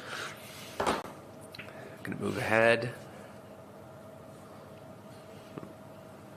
Now, one interesting thing in the mirror is that Teo is playing the one-of uppercut mainboarded. Which kind of might be very incredibly relevant, potentially. If we see it early enough and it gets to resolve, I mean, even paying 3 for it could be well worth it. We're going to do a Kiki's Exploration at the end of the turn. Seeing if we get 2 cards off of the looking in the top 4. Maybe we get 2 more. Maybe we get 2 more Water Spirits and we just have 2,700 damage represented on turn 2. That would not be good for JPK That'd here. Be rough. JPK not playing the Flashing Smiles. There's at least one. Just trying to see what else he might choose to grab here. There's definitely 1 Water Spirit there and another Kiki. Wow. Yeah, no Flashing Smiles, no Protopolises for JPK. This does, I think, in looking at the lists, I do kind of feel like Teo might be a little bit favored into the mirror. Mm-hmm. Yeah, the unfortunate thing with the going so hard in on the Witch package is that it really does clog up your sideboard. You're very committed to your main deck. Yes, absolutely. How many non-witches does he have? 1, 2, 3, 4. As a rogue, yeah. 4. 4 non-replicant Shiva, Rogue Spectator, a Longsword, and then the Witch package. So he only has 4 sideboard cards that are usable. That's commitment. We're trying to explore. Unfortunately, see a whiff, so we have to burn a card. We're going to take the full 18 here. Now, that being said, there is flowers, but then the problem is mirrors answer flowers, definitely right? a thing, and there's been a mirror revealed, so... The flowers is not going to be helpful here. These things are probably going to stick around for a while. Now, Ega Stone can get us there. We're going to explore, hit another Kiki. Going to just draw a million cards.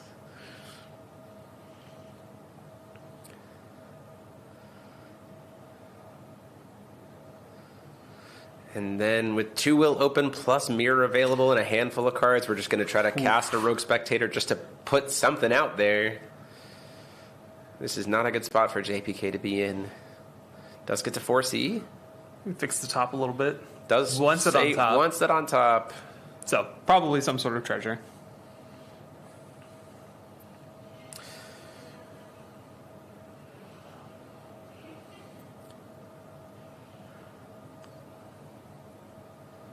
Unfortunately, you can't really risk using the Moonshade right now. Double Ega Stone gets revealed. I mean, that's good here. It clears the spirits off the board. It's but it doesn't do anything for JPK past that. It just helps to clear the board. Mm-hmm.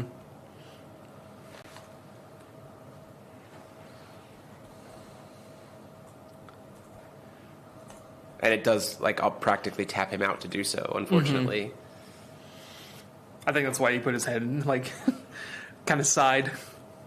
Hitting double Ega Stone's rough. So the Ega was on top, so yeah, you obviously foresee that to the top. And then hitting the second one as the other card. Yeah, you might as well reveal them both, but does walk into a potential high-speed uppercut situation, right? So those can get taken. We see a Misty Dragon statue. Really helpful here into the Ego, because it can save one of the spirits. Putting a card back. Still at end of turn. We're going to flash in an Accursed Ice Shards. Oh, and at that point in time, JPK is just going to scoop it up and say, no, that's the game. Yeah. Because you just respond. At that point in time, Ice Shards, it either forces JPK to, in response to the Ice Shards cast, do the Ega right then, tapping himself out, opens it. Yeah. Well, he can just reactivate it again. You can use Len multiple times per turn. But if as soon as that Accursed Ice Shard resolves, both of those Egas are gone. Yeah. Because it's just God Art solo mode. Get rid of it. I lose my mirror, but you lose both of your board wipes, and then I just kill you on the crack. But like, we just have the lead. I flash in Rogue Spectator. You have nothing. We're done. So a very quick game one there. Now it looks like 2 cards are coming out. So I mean, I think the things that would come out for sure, I think, are at least 2 of the Spirit of the Mirage Ruins. It does practically nothing into this matchup, especially because dog spirits, but it doesn't stop dog spirits. They're spirits. Oh yeah. It does stop the witch stuff, but Teo is leaning very heavily less into the witch stuff, so I think you don't need those. The random walks also probably come out. Those do practically nothing in this matchup. Ultra Magic Stone Golems I could certainly see coming in. It's a little bit of a risky proposition, but certainly there. See, this is the biggest weakness, I think, too, is JPK has 4 options. Right. He only gets so 4 choices utterly limited. In terms of what he can bring in, whereas Teo can play the next Flashing Smile certainly comes in. 2 Friends and a Cat also definitely comes in. Like, I honestly think you bring in all 3 2 Friends and a Cat, because then you can, in response to their attempt to explore, just 2 Friends and a Cat. Yeah. And so everything gets expelled instead, and you're like, well, I'm not going to explore either, but okay. Yeah. Oh no, definitely. And then I think Garion's not super effective here, but I think the things that come into board would be the 3 2 Friends and a Cat and a Flashing Smile. I think come in for Teo.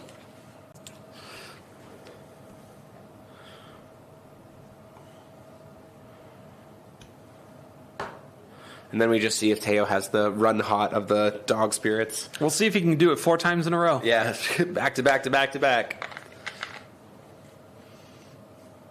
Call him the Dog Whisperer.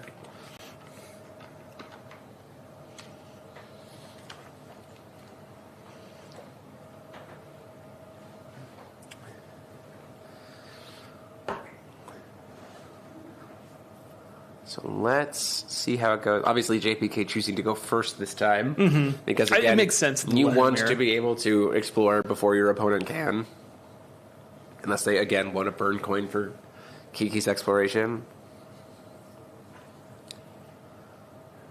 Now, knowing Teo, he'll just be like, okay, Kiki's exploration, hit 2 spirits, go in for 18 on turn 1, and JPK's just like, how do you answer that? It'll be interesting to see what the data from this year's Worlds takes us to the next combo ban list thing. It'll be interesting with the next to see. set. I think Lehen gets hit with something. For sure. She certainly dodged the last ban list in terms of cards on her actual list. It was just... she's being kept out by other decks. The idea was that she was... Like, the new cards would keep her out, but ultimately didn't do terribly too much here. Now, because... we played Kiki here. If you have an exploration, he hits a dog spirit off the top. There is the 2 Friends and a Cat in hand. Yep, as expected. I think there was a one where you... I think you burn it. I think you do your own... So you don't have enough will is the problem. Like, if you had another will, you could do 2 Friends and a Cat, hold priority Kiki's exploration to try to hit some cards off before anything happens. But that 2 Friends and a Cat could come into play really huge, especially since it can be just cast for 2 to dodge Mirror. 4C from JPK. You kept it I was going to explore 2, hits a Mirror and a Misty statue.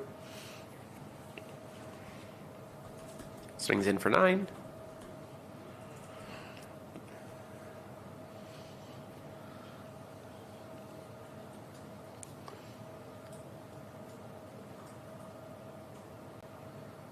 And I pass the turn there. We're going to see our Kiki's exploration come down. Do we see a burn of a mirror to stop it, or are we going to get to cast it here? Well, you wait to you wait to see if it gets any spirits, right? It's true. And then you burn the mirrors on the spirits.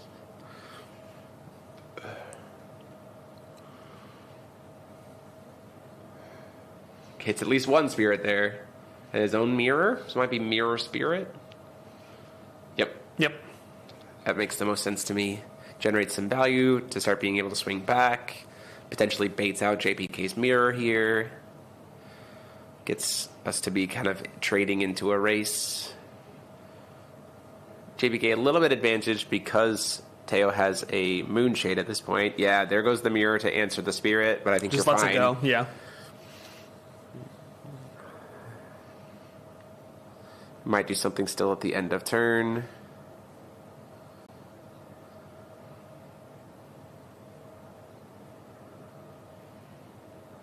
Going to play our own Accursed Ice Shards to eat the mirror at the end of this turn.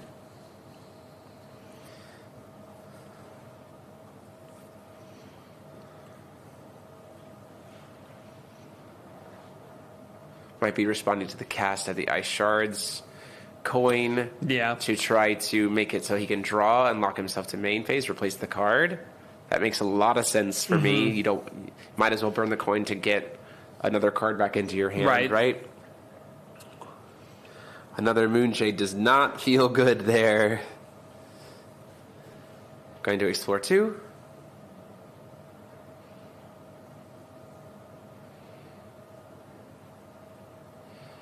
These need to be castable immediately. Otherwise, Accursed Ice Shards is going to... Oh, no, even if they are castable immediately, you still have to use the activate ability of Lahed, which can be responded to by Ice Shards. So it's essentially... you do have to burn the God's Art, right? Eventually you have to burn the God's Art. Yeah, you're going to have to let something go.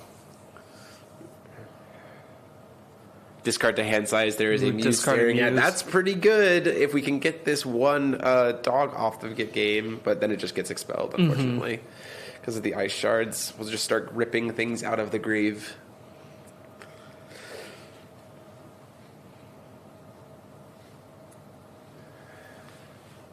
Swing in for 8. Takes him down to 21. Do we see a Jade Amulet come down here? We're going to start getting... I mean, the Ice Shards... I don't know. Jade seems kind of weird at this point. I feel like that's kind of a turn 2 kind of thing. Yeah, but I also think there's a value because we have Misty Statue in hand. We immediately get to start ramping double stones. Because stones come into play recovered. Right. Off of Jade. It seems like an overextension. Because you still have one will open... And the Jade has I do believe the Jade has Untouchable. It does not. Nope. Yes, it does. This card gains the following abilities in all zones: Untouchable, limit 2, Mythic Eternal. Yep. So it has Untouchable. So it refunds itself 1. You can then use it to... if you have Misty Statue and RFG to be able to cast off of Lahen, it legitimately pays for itself. And goes actually positive +1 will. Because the stone comes into play. It is rested, though. The stone does come into play rested. But it does eventually, double up. Because then you use it to play the Misty Statue to flicker itself. So then at the end of the turn, it gets you another stone, and then it's still recovered. So you, pay 2 will to get 2 stones into play tapped. And as Lahen, you want to be able to explore incredibly fast. So having 5 stones to look at, as opposed to 3, when your opponent is at 2 stones, seems pretty good. We're exploring. We got a Kiki, so we get to at least draw 2.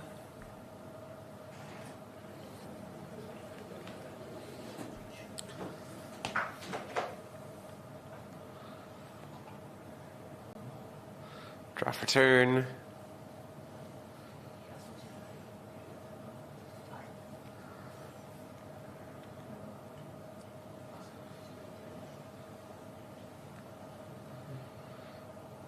Lots of Kikis on both sides. We're going to cast... Oh, I think this is in response to the Kikis from the Kiki's Exploration cast from JPK. So Misty's Spirit of the Mirage Ruins did get to stay in it and at least answer a Kiki, which is helpful. Has 6 cards in hand and is on a 2-turn clock. Well, 2.5 turn clock.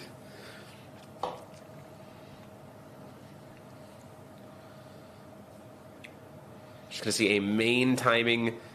This is still during JPK's turn. We're going to see Replicant Shiva, hard cast, but it doesn't answer the Kiki, but then it can swing at the Kiki, right, and get a +1/+1 counter.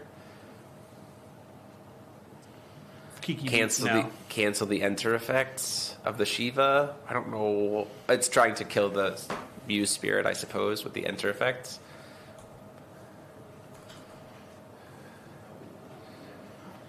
I don't know why we burned the... I do not know why we burned the... hand might be awkward. Ray Asdamble there, because the enter effect wasn't going to do enough damage to kill the Muse Spirit. It wasn't solarized. It wasn't solarized, so that does unfortunately feel like a misplay. Going to swing the Muse Spirit into the Kiki, just to try to get it off the board. But now we have to answer this board is the problem, right? Hard. That'll do it. That'll actually answer both of them. They're both 3-drops. So Aegis-Stone getting to rip both of them, getting them both out of the game. And we're still under Misty Spirit. Playing it tight with the load life totals here.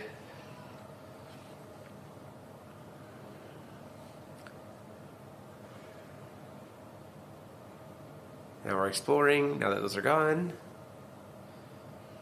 Whiffs, unfortunately, and then has to pass. So, I mean, stabilized a little bit. Now it's just a matter of can we continue. We have to try to accrue some value. Yes, exactly. We've stopped the advance, and we ate the Shiva. So that's now, huge, yeah. That was kind of Jean-Paul's one main deck answer, like one good answer to clearing a board of spirits. And Teo hasn't seen any of his spirits yet. So spirit dogs could be coming down very quickly. This might be a Jade I think, turn. I was going to say, this is where Jade comes down. And then JPK just gets to just look at everything and have all the answers. He'll have six cards to look at with exploration every single turn.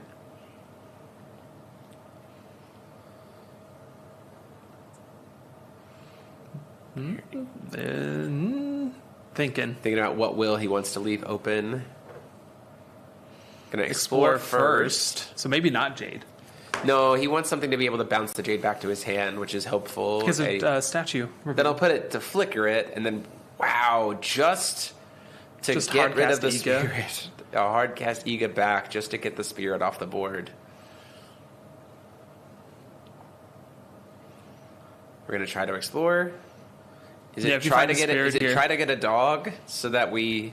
Oh, we got to flowers. That's going to get eaten, unfortunately. But probably we'll get cast in response.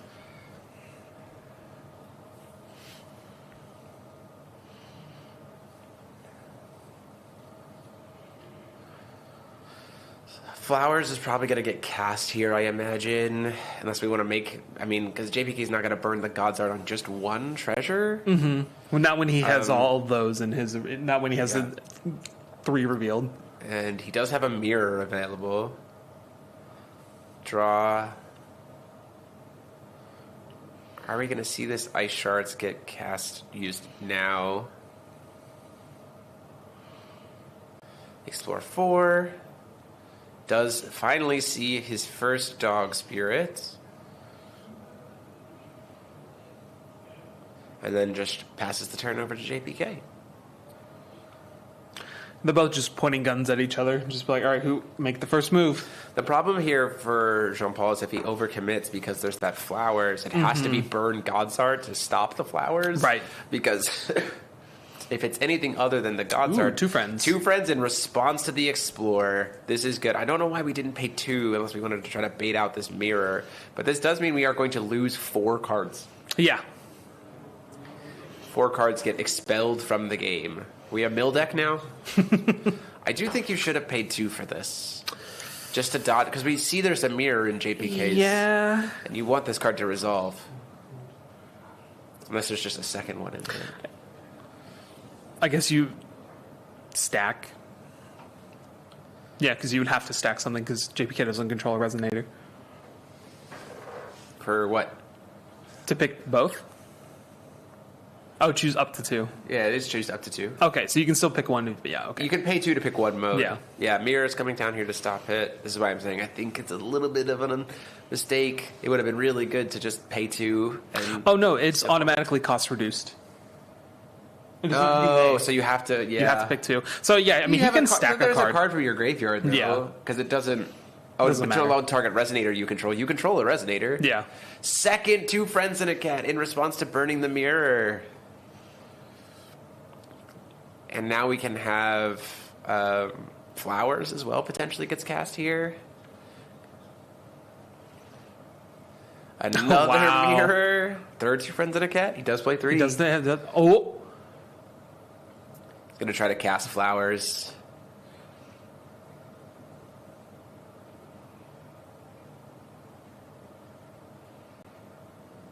So now, in response to the Lehen activate, we could just crack Ice Shards here.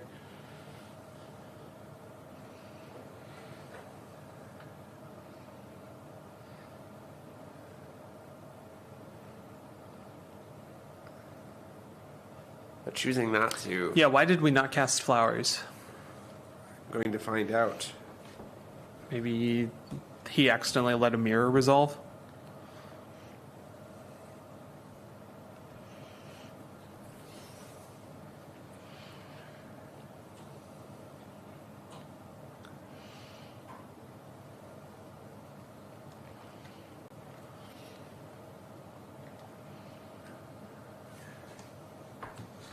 Trying to find out from our table judge.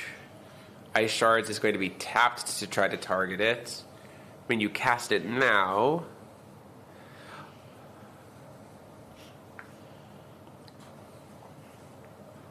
Oh, he can only cast one card from his outside the game per turn, and he already cast the dog. That's why that card text almost never comes up. Yeah. But locking him to only being able to play one card from outside the game, pretty good. 2 will available, but they're both Moonshades. We've lost to Flowers. Jade finally coming down. Ultra Magic Stone Golem. This could eat a mirror. It's a 2020 with Pierce. It's going to destroy everything.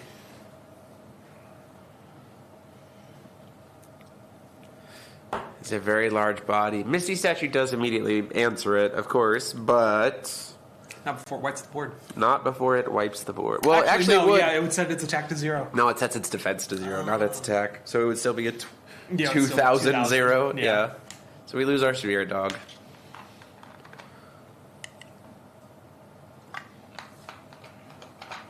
This does mean that Teo can only, because the Ice Shards is on board, this does mean that Teo can only possibly cast 1 Spirit Dog per turn. Right.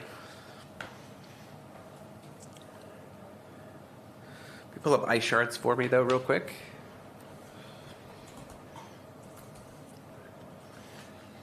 It does mean both players can only play one card, so that's why he had to have the second mirror in hand. Mm-hmm. We hit a dog off the top. Thinking about if we want to play that dog. I think we have. We played it. And we're trying to go for lethal right now with a... Remnants of the Ruins to try to go for Witch Train. We need double mirror here to feel perfectly safe. Of the Ruins. Yeah. Remnants. This. There we go. We're trying to go get Witch of the Fallen Kingdom to Witch Train to close out this game and take us to game 3. Unless we have a mirror to stop it.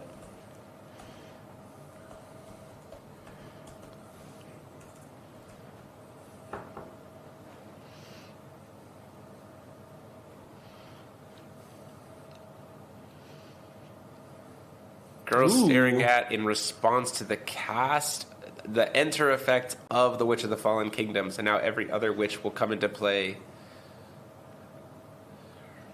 and do nothing. Mm-hmm. I think the idea was to get the Witch of the Fallen Kingdom out of the deck. Right. As opposed to letting him just then fail to find. Like we wanted him to commit to it. Mm-hmm. So we can't get Swiftness this turn. He has cast a card from outside the game, from a non-field zone. It's going to get to resolve. Figuring out which he wants to grab. I imagine it's probably Quenched Fire. Yeah, it's the biggest one. It's also the one that matters the least. Mm-hmm. So you just are like, okay, you don't. The other ones have enter effects that you want to have happen. This guy doesn't. We do still have access to Shiva on RJ's side, so that probably gets cast. Takes care of everything. Yeah, non-solarized just wipes everything. Mm-hmm. Oh no, it's a fire source. Can you pull up Witch of Quenched Fires?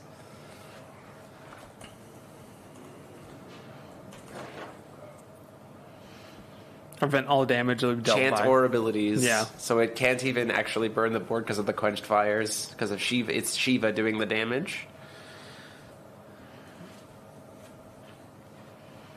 Vacus. Yep. Vacus is good. So Vacus can eat the witch, and then we Shiva and put ourselves down to 700 life. So top deck Spirit Dog doesn't kill us because Vacus can tap to give it -6. Ooh, exciting.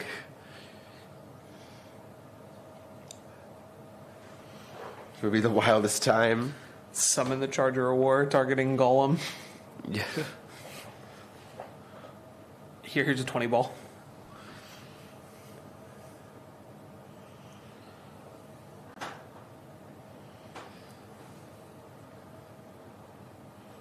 Now, It could actually be hit.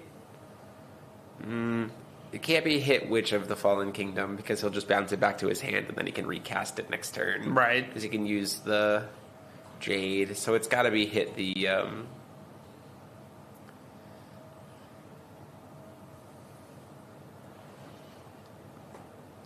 hit the Witch of Quenched Fires to try to board wipe a little bit. We can use the Vacus if we survive through. We can use the Vacus to get rid of the Ice Shards. Yeah. The problem is a 20/20 with Pierce. Going to use Misty Statue to try to flicker. Regalia, I think he's trying to flicker his...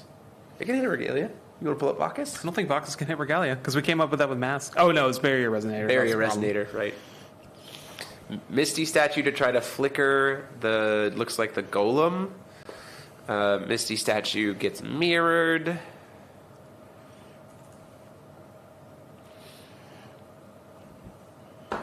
Once the image loads, he'll pop up here. Last movement, burning a card to try to put it back in hand.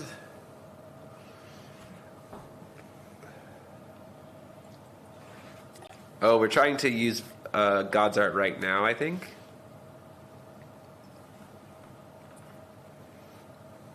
JPK with only 2 cards in hand. I mean, if he can win this exchange, get the Ultra Magic Stone Golem off the board.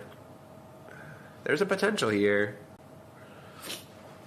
Just in the form of running out of resources.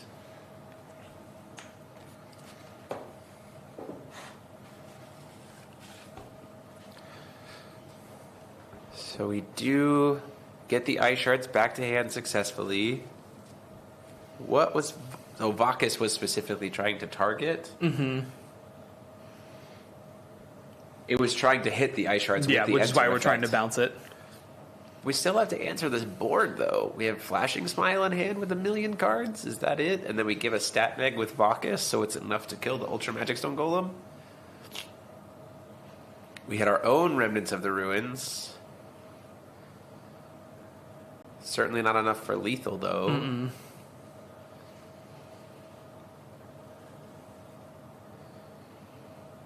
Especially since he will absolutely have blockers. It has to be Flashing Smile, right? Yeah, or another girl staring at, so that the Pierce can't kill us. Yeah. So that we can give it a -6. We can give the Witch of the Fallen Kingdom a -6/-, or the Flyer a -6/-6. Mm-hmm. Block the Ultra Magic Stone Golem with Kiki. Block one of the witches with or block one of the witches with Vacus. Take a grand total of 7. Be at 1. It's not great. Sees another dog. So it has to, in my mind, this has to be Flashing Smile.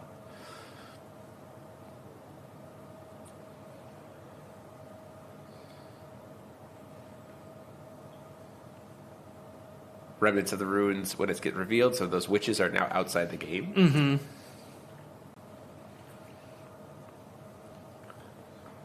And then we're just going to recast it using Remnants of the Ruins ability to try to go get the witches out here. Which happens.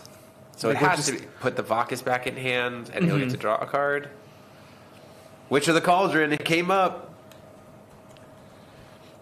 So it has to be Flashing Smile plus Vacus here, otherwise it's lethal. I think it's honestly Vacus to give a stat neg, let the Vacus come back into hand, and then Flashing Smile?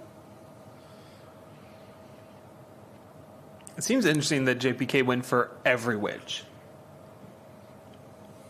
He gets to recycle them. Kinda. But if we lose... and he does have swiftness for the rest of the turn, right? Mm-hmm. So, like... has there been a Pumpkin Witch? Oh, no, that's true. He did Cauldron Witch. Yeah. But I think this might have been at the end of Teo's turn then. Just to put too much out there. And there's Ice Shards. He's going to explore in response to the Ice Shards.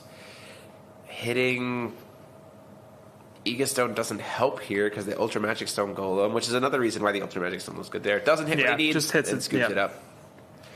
Take it to a Game 3 in finals. It's exciting, but I do think Teo is kind of at advantage there because he'll be the one getting to go first in the double exploration thing. So we'll see if that makes a big difference. That will be pretty He's mindful. got to rip that dog off the top. Yeah. First turn dog, end of JPK's turn, 2 more dogs off of Kiki's exploration. Easy. 2,700, let's go.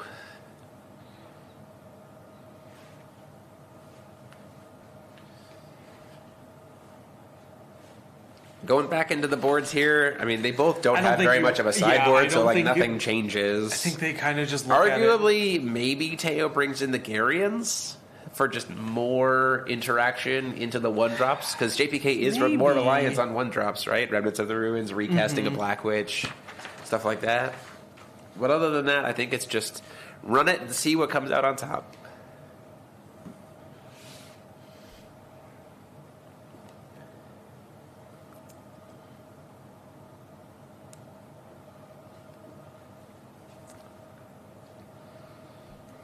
I think there's a world where you grind the game out so much that you just start casting Garian, because then the witches can't attack. They can attack, they just can't be cast.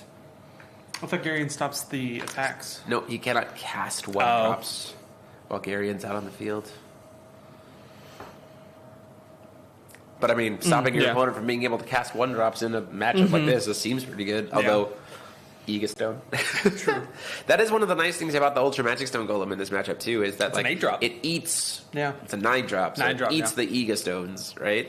And it did its job when it entered. Yeah, it also very much did its job. Both of them, it's fine. Both of them are just going to start the game with cheated ice shards, and so then neither of us are going to be doing anything for a very, very, very long time. Yeah. And then I honestly think in that situation, Teo's advantage because he's playing Vacus, so he can answer John Paul. Because I'm looking at. So, can you pull up the I don't know if I Jewel of the Panda King? It puts it back in hand, correct? Yes, it bounces it to hand. So, in JPK's list, he doesn't have it's only random walks to get rid of the ice shards. Right. And the question is, did the random walks stay in, or are they gone?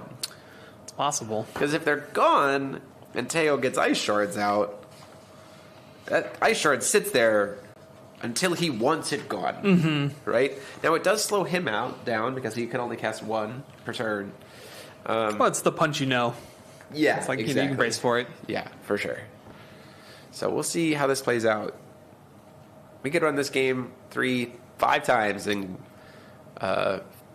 get a different result each time when there's only 2 possible results. Well, I guess kind of like Lehen is a high variance. Yeah, we'll see how it goes.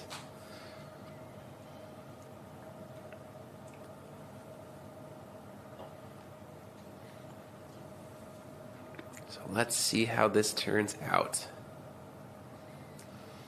Oh man, expertly ripping 5 cards off the top. He's just going to hit all the dogs. John Paul's going to see nothing, or vice versa. Could be either way. We're not biased. No. Either no. Both of these decks are very. I mean, we got to see the coolness of the Iron Cauldron Witch and the like. We didn't see the Jade stuff here, but I think John Paul played that game too very, very well. I think the Jade would have just potentially opened him up too much. Maybe. Call Stone. Good sports. First turn Explore. Nothing there, and a pass. If a Kiki gets cast here, we're going for the Jade line. Here it is. Yep, you want to pull up Jade? So, notably, off of Mirror now.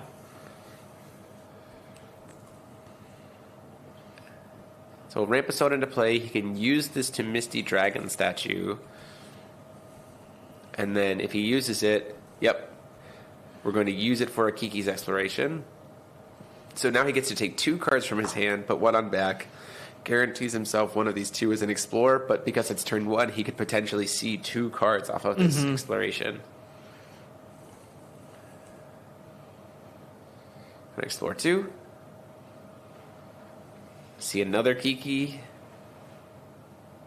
Seeing if he wants to reveal the other card, or send it to the bottom. He's going to let it go to the bottom.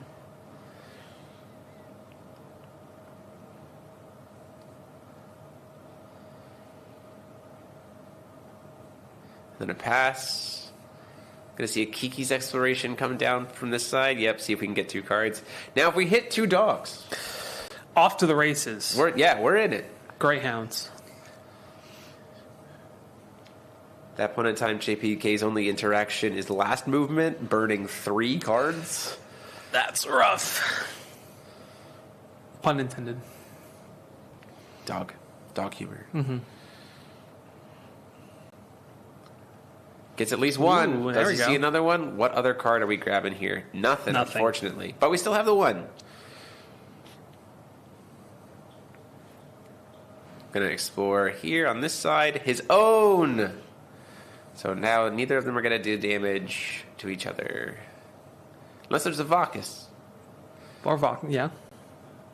I think if you hit the Vacus... I think if you hit the Vacus... Oh, Aegastone would help, right? Mm-hmm. Gonna explore 2 on this side. Gets his own Remnants of the Ruins. Gonna swing in for 9. Seeing if it's gonna... Yep, we're gonna trade. Just get them both off the field now.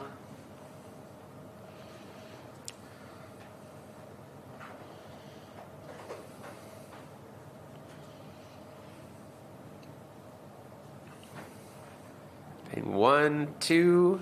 Gonna use a Jade to play a Jade. We're gonna lose 1. Ramp a stone into play tapped. We were gonna lose it anyway because it loses when it's out of limit counters. Yep.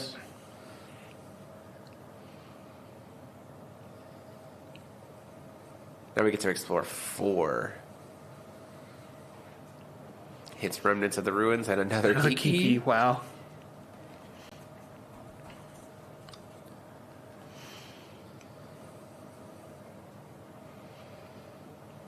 Draw 2, put 1 back.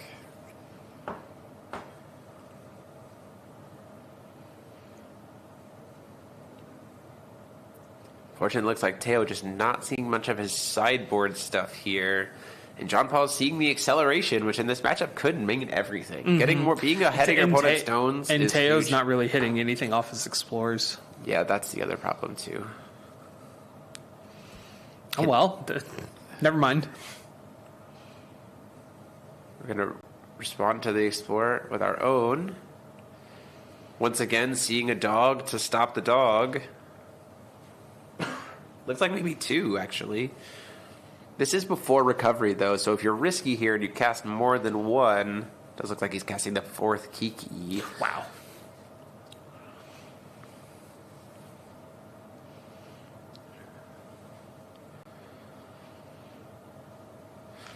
Flashing Smile before recovery would be pretty huge here, because it would also get to cycle.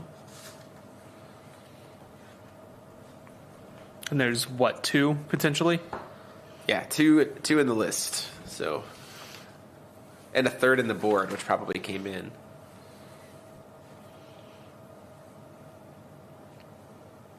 Kiki's getting to resolve. So now all 4 Kikis are on the field.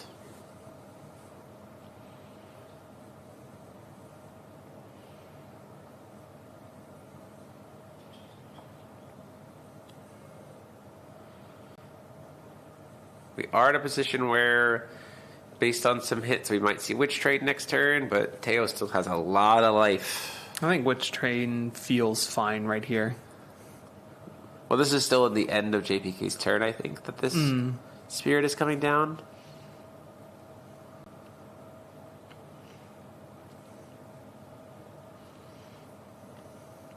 Draw for turn. A Flashing Smile would feel very, very good here, just to even just get things off the board. Well, Kiki prevents all the damage. Yeah, but you at least get rid of the Flying Spirit, and you can need to start pushing in, right? So this position, there's also a wonder if you explore now just to try to potentially get some more cards before recovery or not. Are we resolving? This is still resolving the Kiki here. I'm going to use Jade. There's the Jade going to start getting to produce some extra value. Extra stone really going to be setting up. Next turn he'll have 6 stones. An Ultra Magic Stone Golem plus the Witch Train, potentially. Yeah. When his opponent is only under 4. Ooh, that's very good. Yeah, seems good. Spirit of the Mirage Ruins here to get it expelled. Very, very good. Getting that Jade out of the way. Did not have anything to fight over it with either.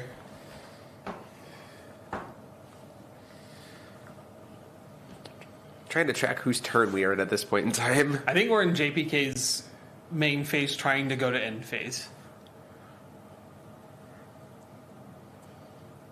Finding out from our floor judge.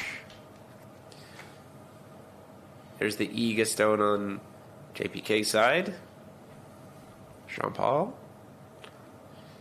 Feels pretty good hitting that. And would have loved to have seen that or a little earlier. Looks like we are still before recovery going to go ahead and go for this Ega to get this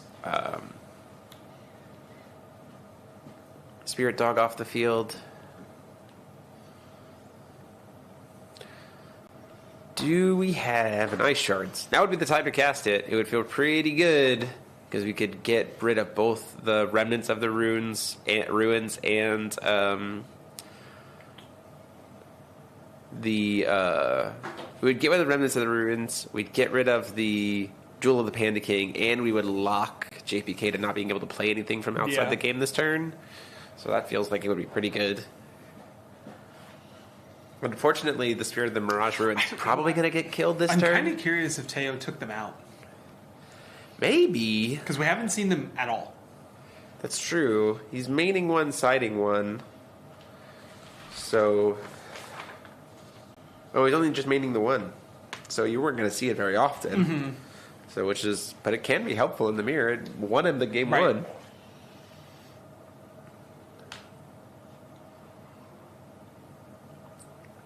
Jean-Paul going in, is he trying to kill the Spirit of the Mirage Ruins?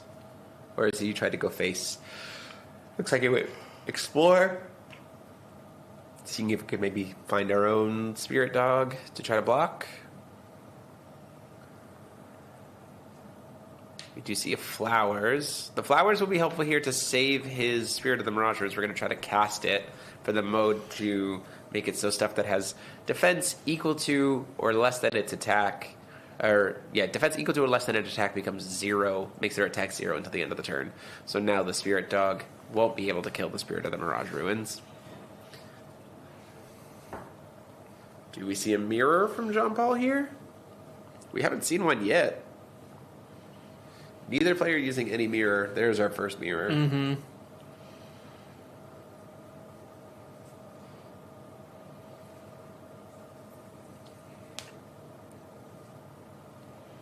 That is rough.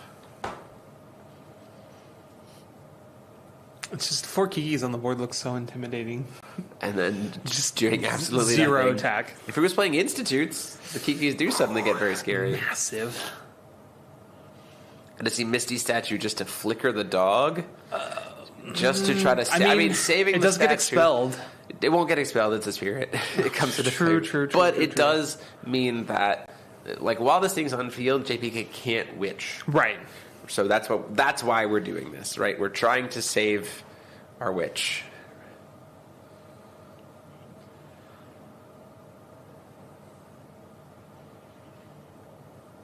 Plays the Ice Shards.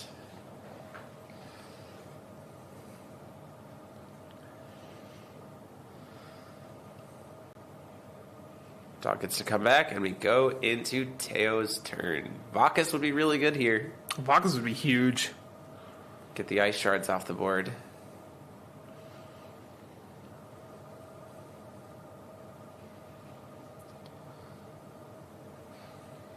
Problem is the Spirit has to swing, otherwise it's removable. Mm-hmm. Or maybe you just accept that it's going to be on here, and JPK doesn't have the best targeted spot removal, right?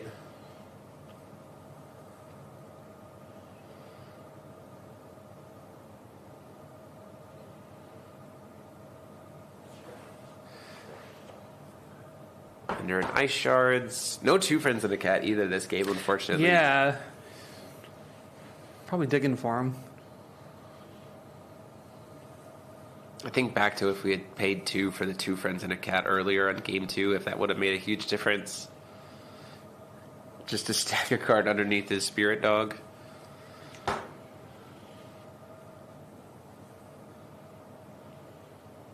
No, it resolved, didn't it? No. Both of them got mirrored. It ate 2 mirrors. Right. Ice Shards here is going to rip the remnants of the runes and a Spirit Dog.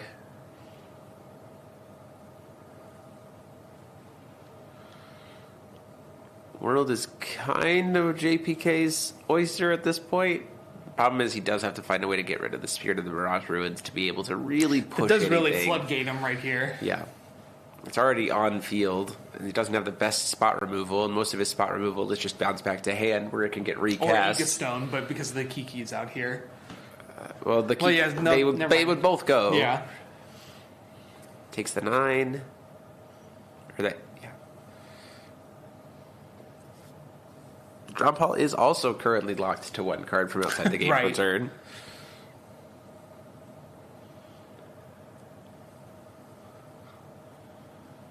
There's the other dog. Flashing smile. Girl staring at with a flashing smile would be really good. Or his own Aegastone, right? So, if Teo hits an Aegastone, get rid of both spirits, get rid of both spirits, that would feel very good, right? We just got to find it.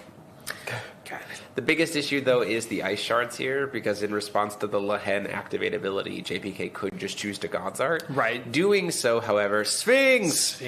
Doing so, however, this does make your Kikis a lot better. Doing so, however, would then get rid of all of JPK's cards. A little bit of a risky play here for Teo, hoping that there isn't that JPK doesn't find an Aegastone next turn when he's exploring 6. Can't. If I don't know, he could cast that. Which one?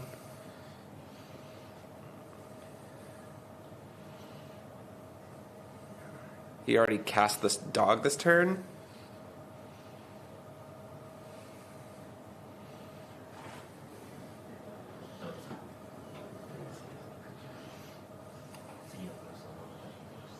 Oh, it was before recovery.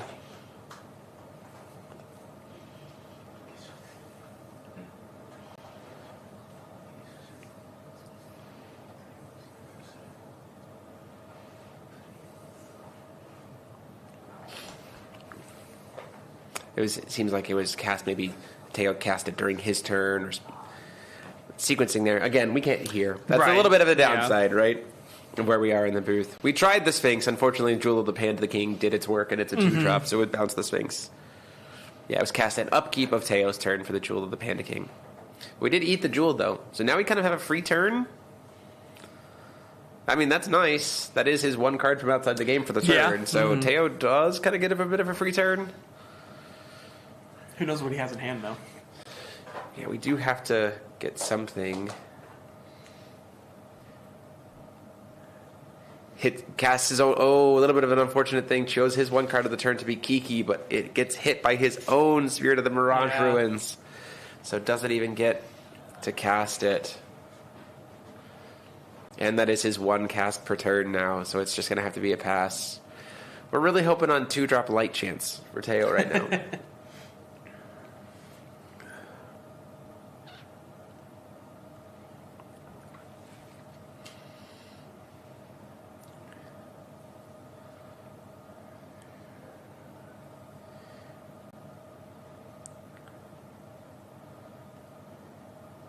So what is the plan for Teo here? We are on officially a 2-turn clock under an Ice Shards. JPK has significantly more will than us and does have Ice Shards and Mirror. So not a great spot to be in. Shiva? Sure, but we're in JPK's turn at this point. Right. John Paul's turn.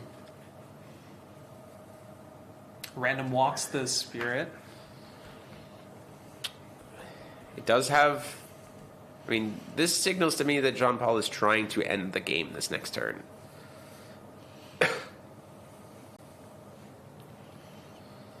I mean, he has remnants in his area, so... And so if we can answer... So it needs to be like 2-drop chance at this point. Flashing Smile, Girl Staring At, We're going to try to cast the remnants from hand.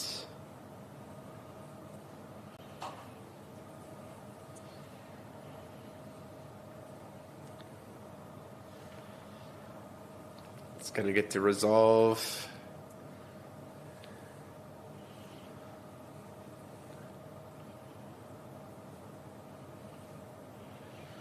For the cuts. I think we're doing this at the end of Teo's turn as well, so that we don't even have to worry about if it's swiftness or not. Right.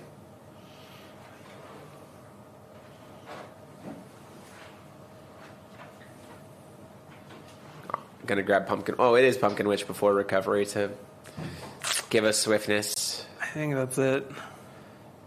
Unless it's exactly Flashing Smile in hand. Yeah. And even then, still has swiftness, right? So then, 2 Ultra Magic Stone Golems from hand. True. Could be 4,000. You can still explore, but that doesn't really help us because of the ice shards. It's just going to get to move to recovery. Move into combat, 4 at a time. There is the Flashing Smile. Oh. Okay, so what do we have here? Resolve. Mirror doesn't do it. That'll clear everything. Everything, yeah. We're thinking about if we want to try to save something here. Maybe save the Pumpkin Witch. I don't really know if you even try to save the Pumpkin Witch. Gonna try to explore. But he can only cast one thing off the Explorer. Gets to see 7 cards here. Sees if one of them is something that can help him, but 2-drop chance are pretty bad. Remnants of the Ruins. Oh, so that's really good because the Remnants of the Ruins can take all of the witches and soak them back up. Right. Now that it's been revealed.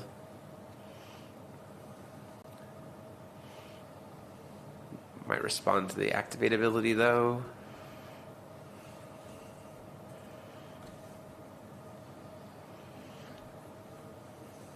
It's to soak up all of the witches so they don't die.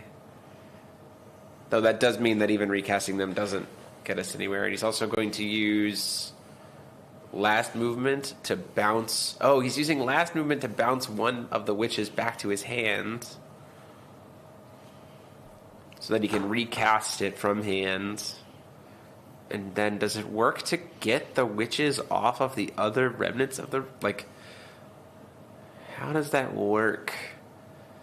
Can the witch that's played grab the witches that's under the remnants? Fallen Kingdom is a witch you own from outside the game. Does Remnants of the Ruins remove them from the game, or just... Yeah. Well, they get stacked underneath. When this card's removed from the game by an expiration effect you control, you may remove all witches, resonators you control, and all cards stacked below them from the game face up. Yeah, put a ruin counter on this card for each entity removed this way. This card gains the following ability as long as it's in your removed area. Remove a counter, put a witch card with total cost 1 from your removed area into play. Wow. That's a way to dodge Flashing Smile. Yeah.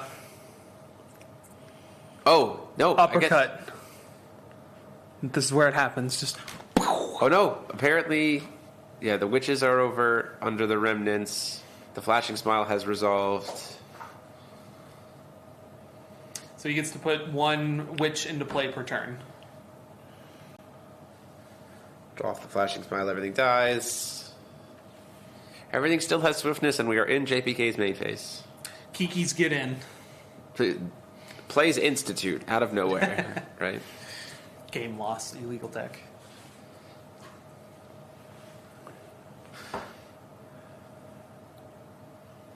Grabs a witch effect. You can grab another one. Iron Cauldron Witch, probably here. They will have swiftness. Oh, getting a Witch of the Quenched Fires to dodge from the Shiva. Swings in for 4. I mean, Iron Cauldron's is 7/9. That's not an insignificant amount of damage. Takes the 4, goes down to 24. Teo really needs to see flowers here. Now, there is an inherent weakness to the God's Art now, too. He could use the God's Art on purpose to then expel all of his own witches, and then re-witch train this turn. They wouldn't. Would they be? Yeah, outside they would be the expelled. game, Yeah, right? So you can use the God's Art of Ice Shards to your advantage, which would be a very clever play. It's supposed to be a universal or universal negative. Nah. We'll just reuse Witch Train. Mm-hmm. Trying to go to block. Gonna flash in another Witch from hand, so that now we're gonna get the Iron Cauldron Witch, which is then going to bounce it back to hand to draw a card.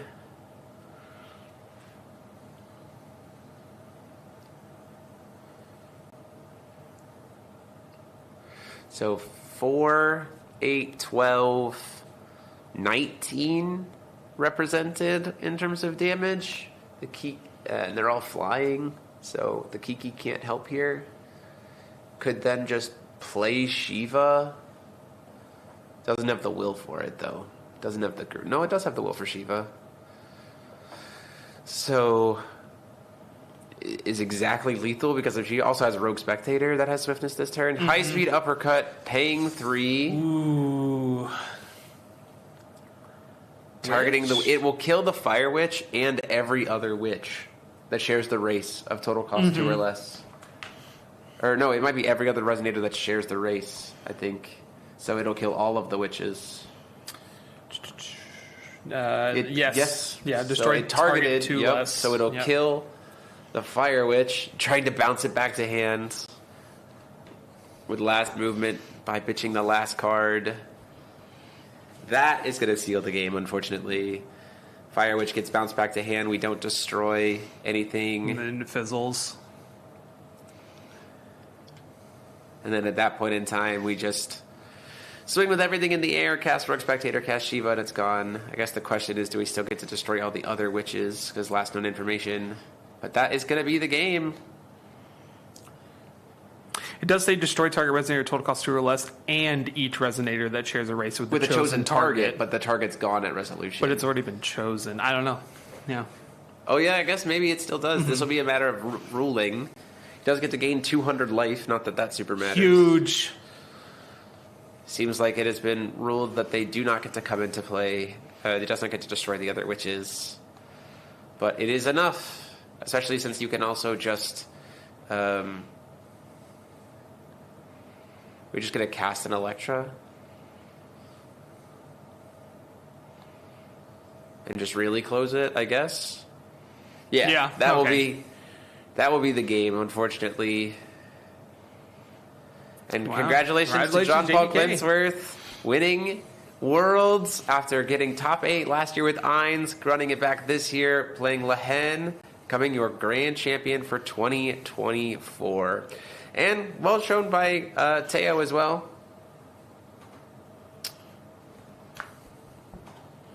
Well, good showing by Teo as well, getting into finals. So Germany taking it home for JPK. Congratulations to him.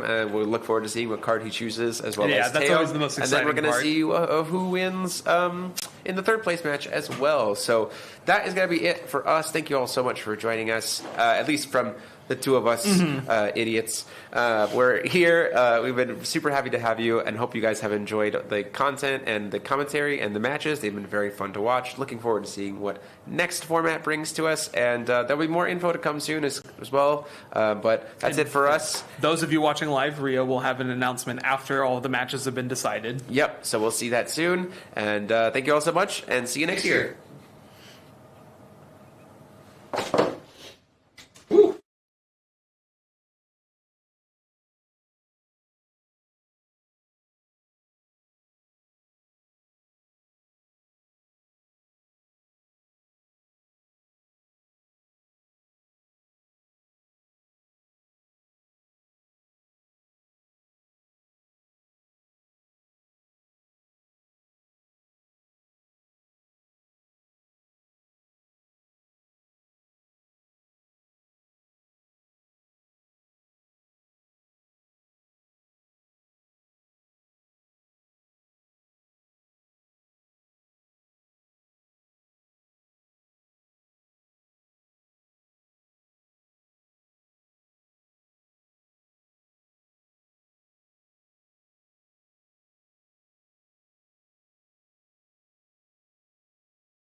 Ceremony of WGP 2024. One big applause, please.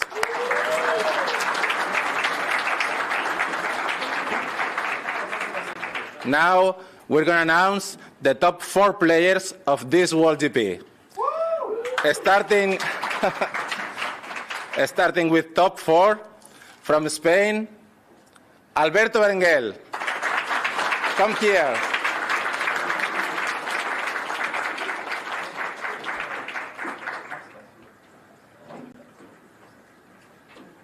Come on, son.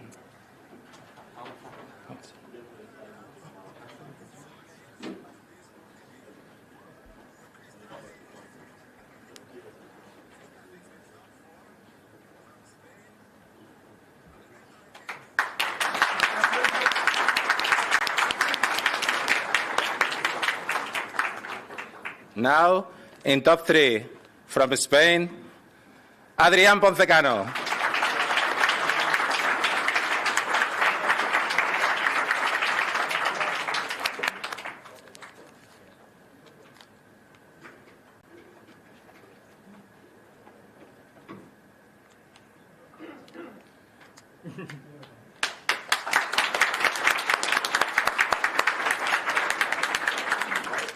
(2014) World Vice Champion from Singapore, Theo Rong Jie.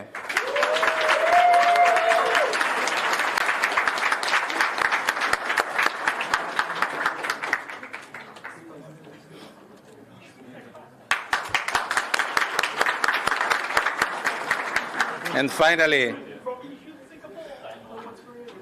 World Champion 2024 from Germany, Jean-Paul Klingworth.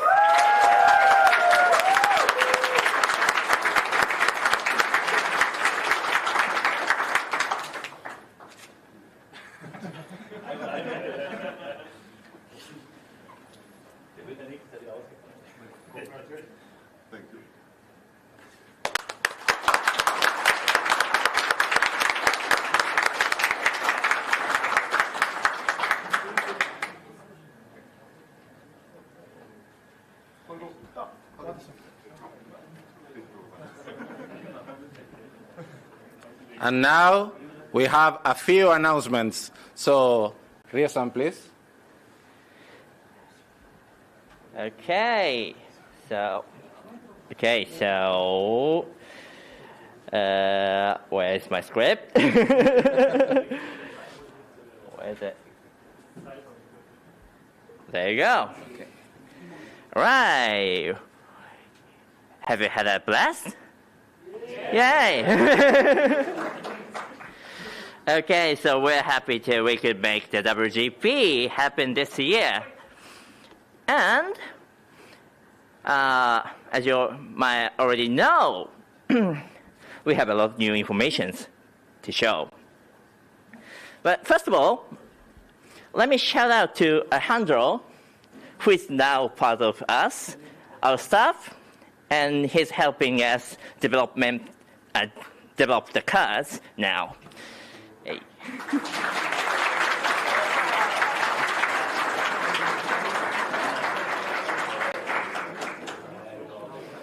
Also, he will provide the briefs of the cards that we will preview right after this.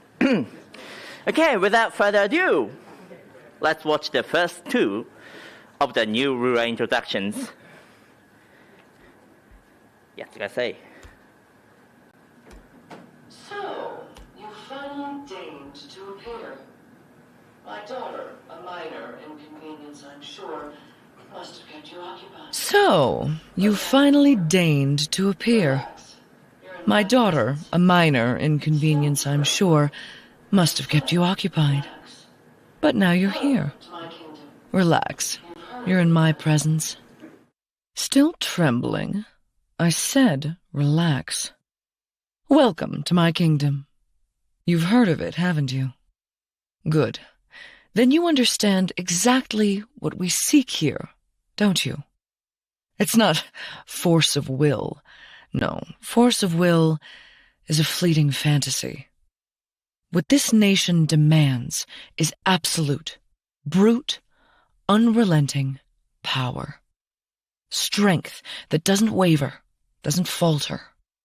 The kind of power that ensures victory, prosperity, dominance.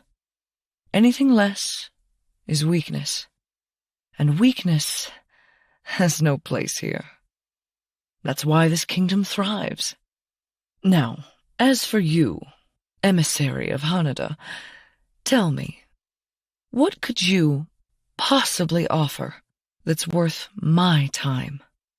Give me something of value, and perhaps, just perhaps, this kingdom will become your greatest ally, your strongest weapon. But if you've come here with foolishness, if you think you can outwit me, you won't leave this throne room alive. I don't need to remind you, do I? It's by my strength, by my will, that this kingdom stands on.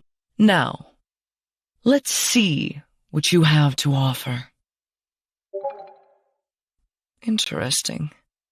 This might just be acceptable.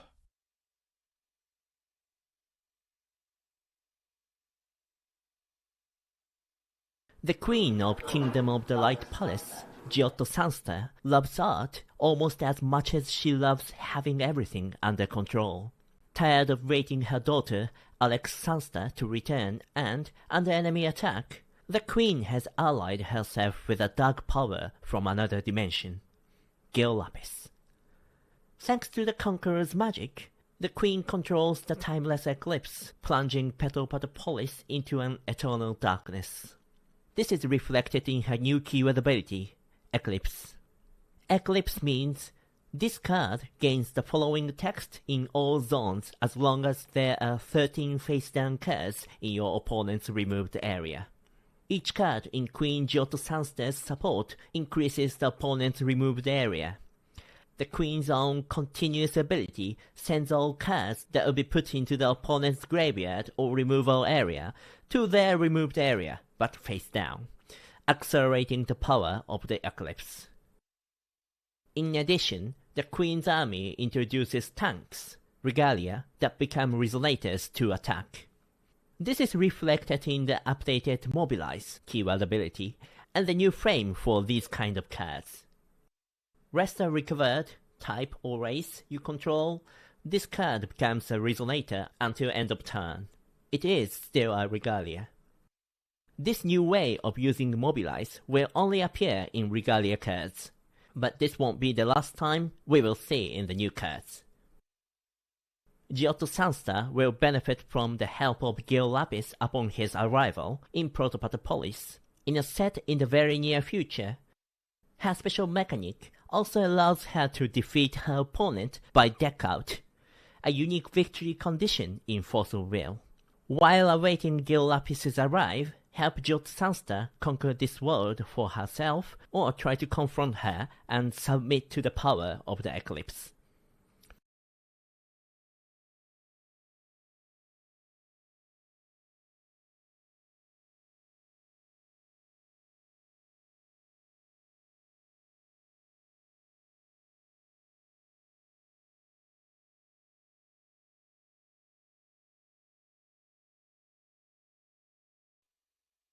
They say history belongs to the victors, don't they? But who exactly is out here proving you lot are the real winners, eh? Seems to me you're just blowing your own horn and hoping folk believe it. Well, guess what? I've got news for you. I'm claiming it right now. This land, it's mine. The rightful king. That'd be me. Oh, what's that?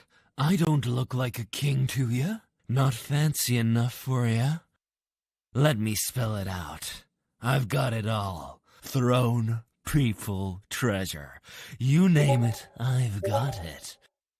Well, all right, maybe I've dipped into that treasure a bit, but that's beside the point. Here's the deal. If the crown goes to the strongest, the last one standing, then guess who's taking it next? That's right, me. I'm the last true heir of the Moonglow line, and this kingdom's about to see that banner fly high again. Oh, and one more thing. I've got a little ace up my sleeve. A weapon, if you will.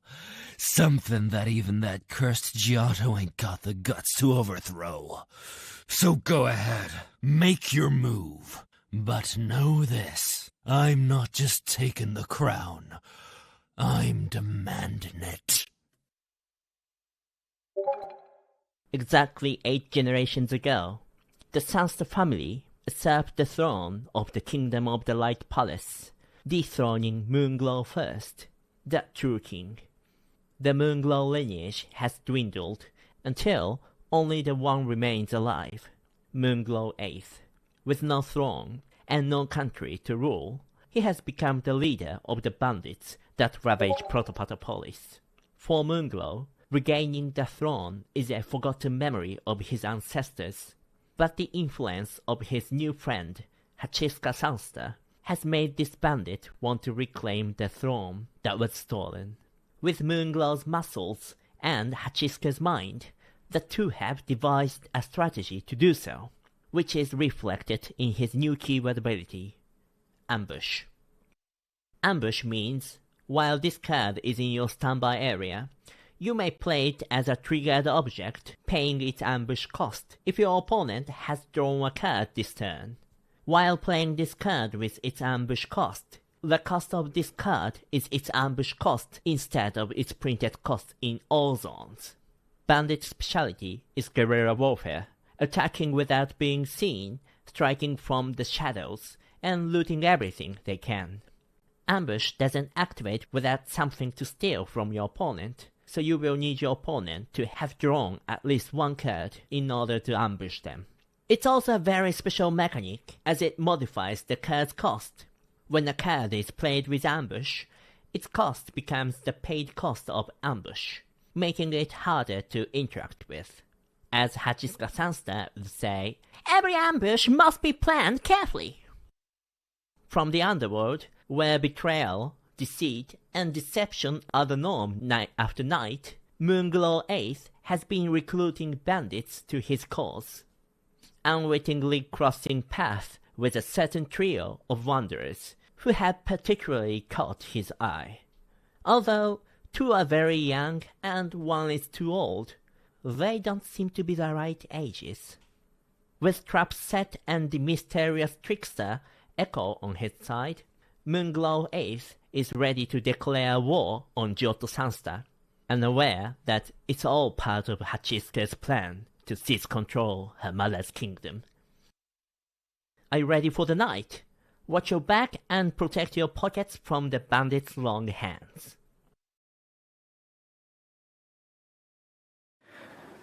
Okay.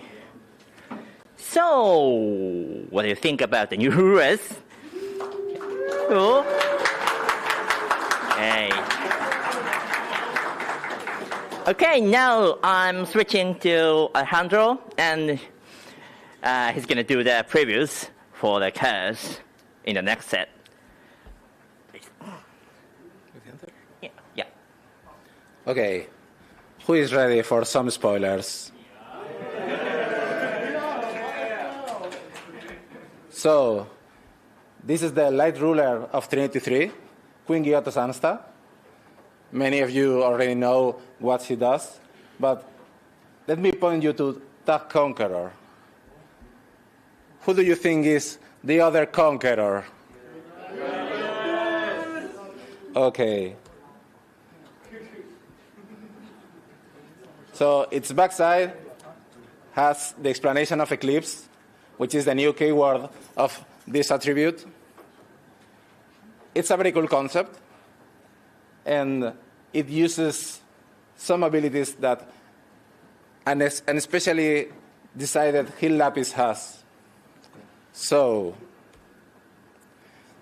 this is the Order King, Moonglow VIII, who is an stealth, trigger, and ambush ruler.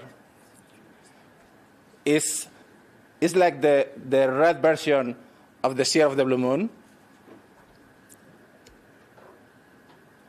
and has the help of the other daughter of Queen Giotto Sansta.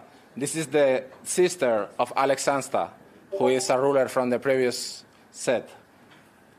And this is also a very powerful J ruler for trigger, ambush, and stealth. This is the new frame for the vehicle regalias. Maybe in next sets we will have more vehicle regalias, but in this set, the army of the Queen has a lot of tanks. And this is Echo, one very important character of this story.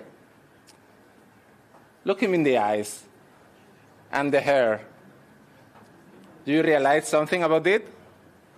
So you will have to rewatch the video because it's very tricky.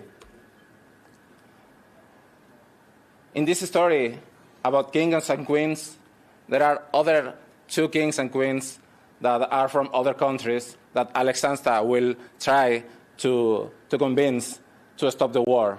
And this is one of them, Rushil. Rushil has a name that remembers another name from the past, and is a very cool ruler, a very cool concept, a very cool illustration,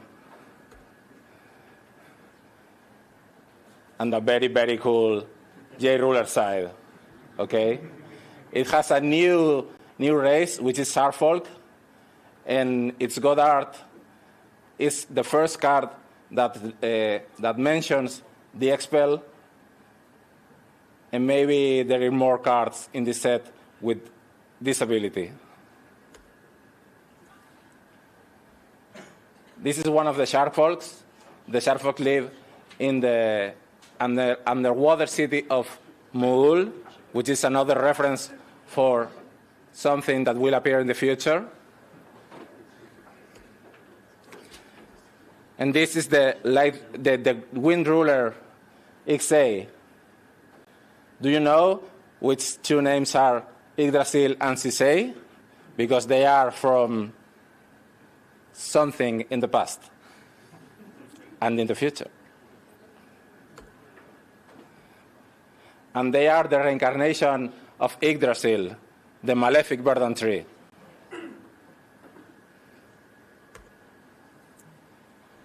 This card is very important because it's not only a character from the past, but it's also support from one card of the memory collection 06. So read the ability and try to guess the card.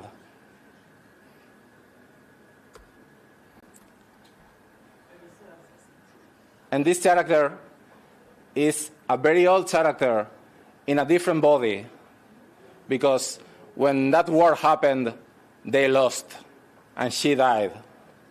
And she is also the phobia ruler that you were asking in the previous collection, which uses phobia additions. Because she is Viola, the Obsidian Golem. She is an ally of Gil al-Hamad, a dead character, or not. And there are so many phobia cards in this set, and they all share the solo mode, because solo mode was presented in previous set and will appear in this set and in future sets. And that's all for today.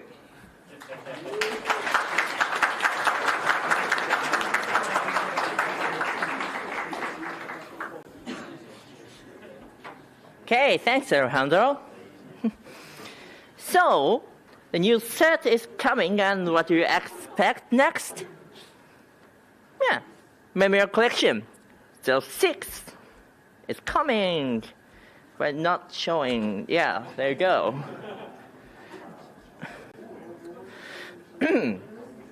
So you get a pack of pack for each box. You get the pack has tankers in it, and 9 of them are fixed, and 1 of them random within these 3 cards.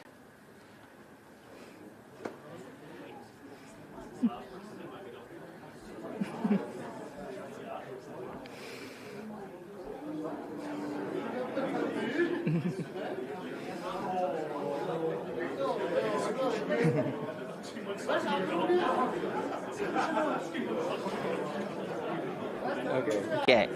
So the third set of the Trinity cluster, Timeless Eclipse of the Underworld, will be available on 29th of November 2024, and pre-release and ABC Dual Decks will be available 22nd of November 2024.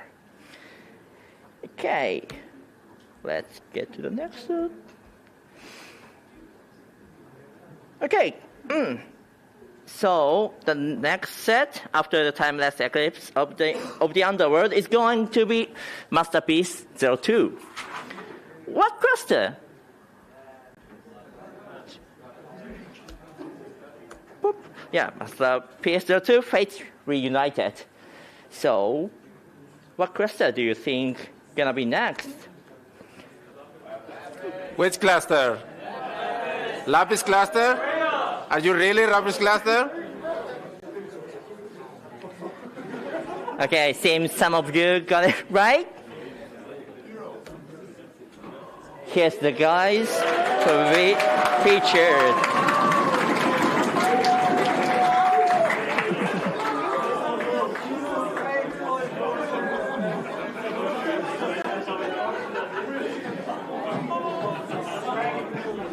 Okay, so the Masterpiece 02 will be featuring these guys and many more.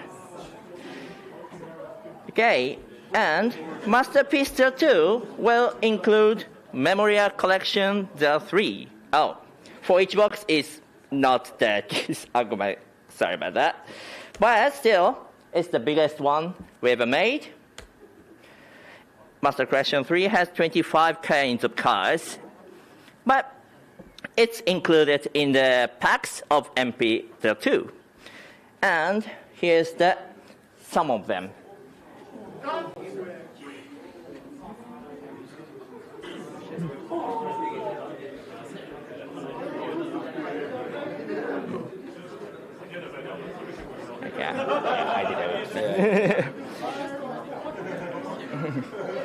Okay, so Masterpiece 02, Fates Reunited, will be available Q1 of 2025. Okay, and then, what's gonna come next? That will be the final set of the Trinity cluster. 10 Oaths of the Petal Policies War. Its provisional name, though, yeah. It's coming. Okay. So, again, congratulations to the top players. I hope everyone had a blast. But I actually have one more thing. Oh. So the Trinity cluster will get its finale in Q2 in 2025, which means there will be a new cluster in 2025. And I asked the writer if there's something that he can tell to you all, and I got the name of the cluster. The next cluster is going to be Devil Cluster.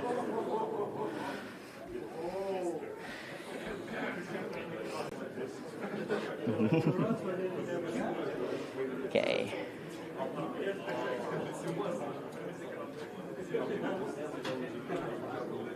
Oh my gosh, I skipped this part. Don't worry. Okay. Go to the end. It's been awesome.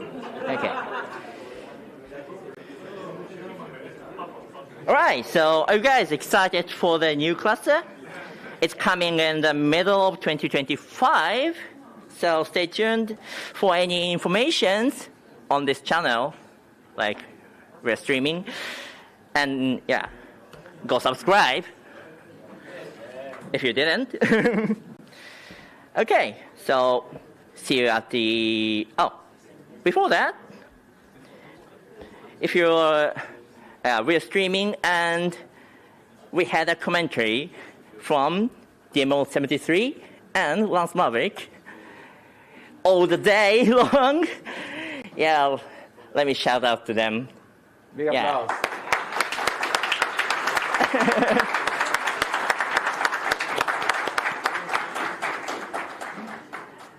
Okay, thank you all for participating in the WGP 2024.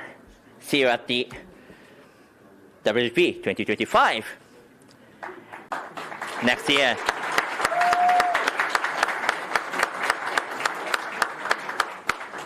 Okay, that's all. Thank you. Bye-bye.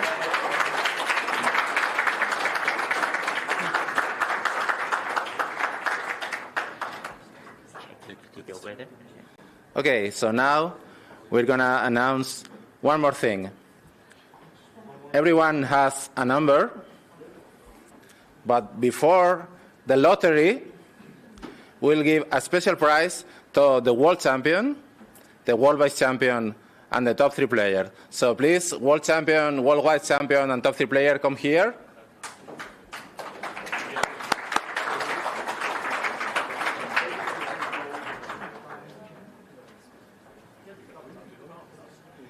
And follow me.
Okay.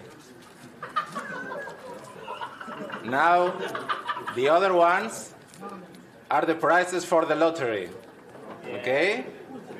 So everyone has a number. This is the first one. And then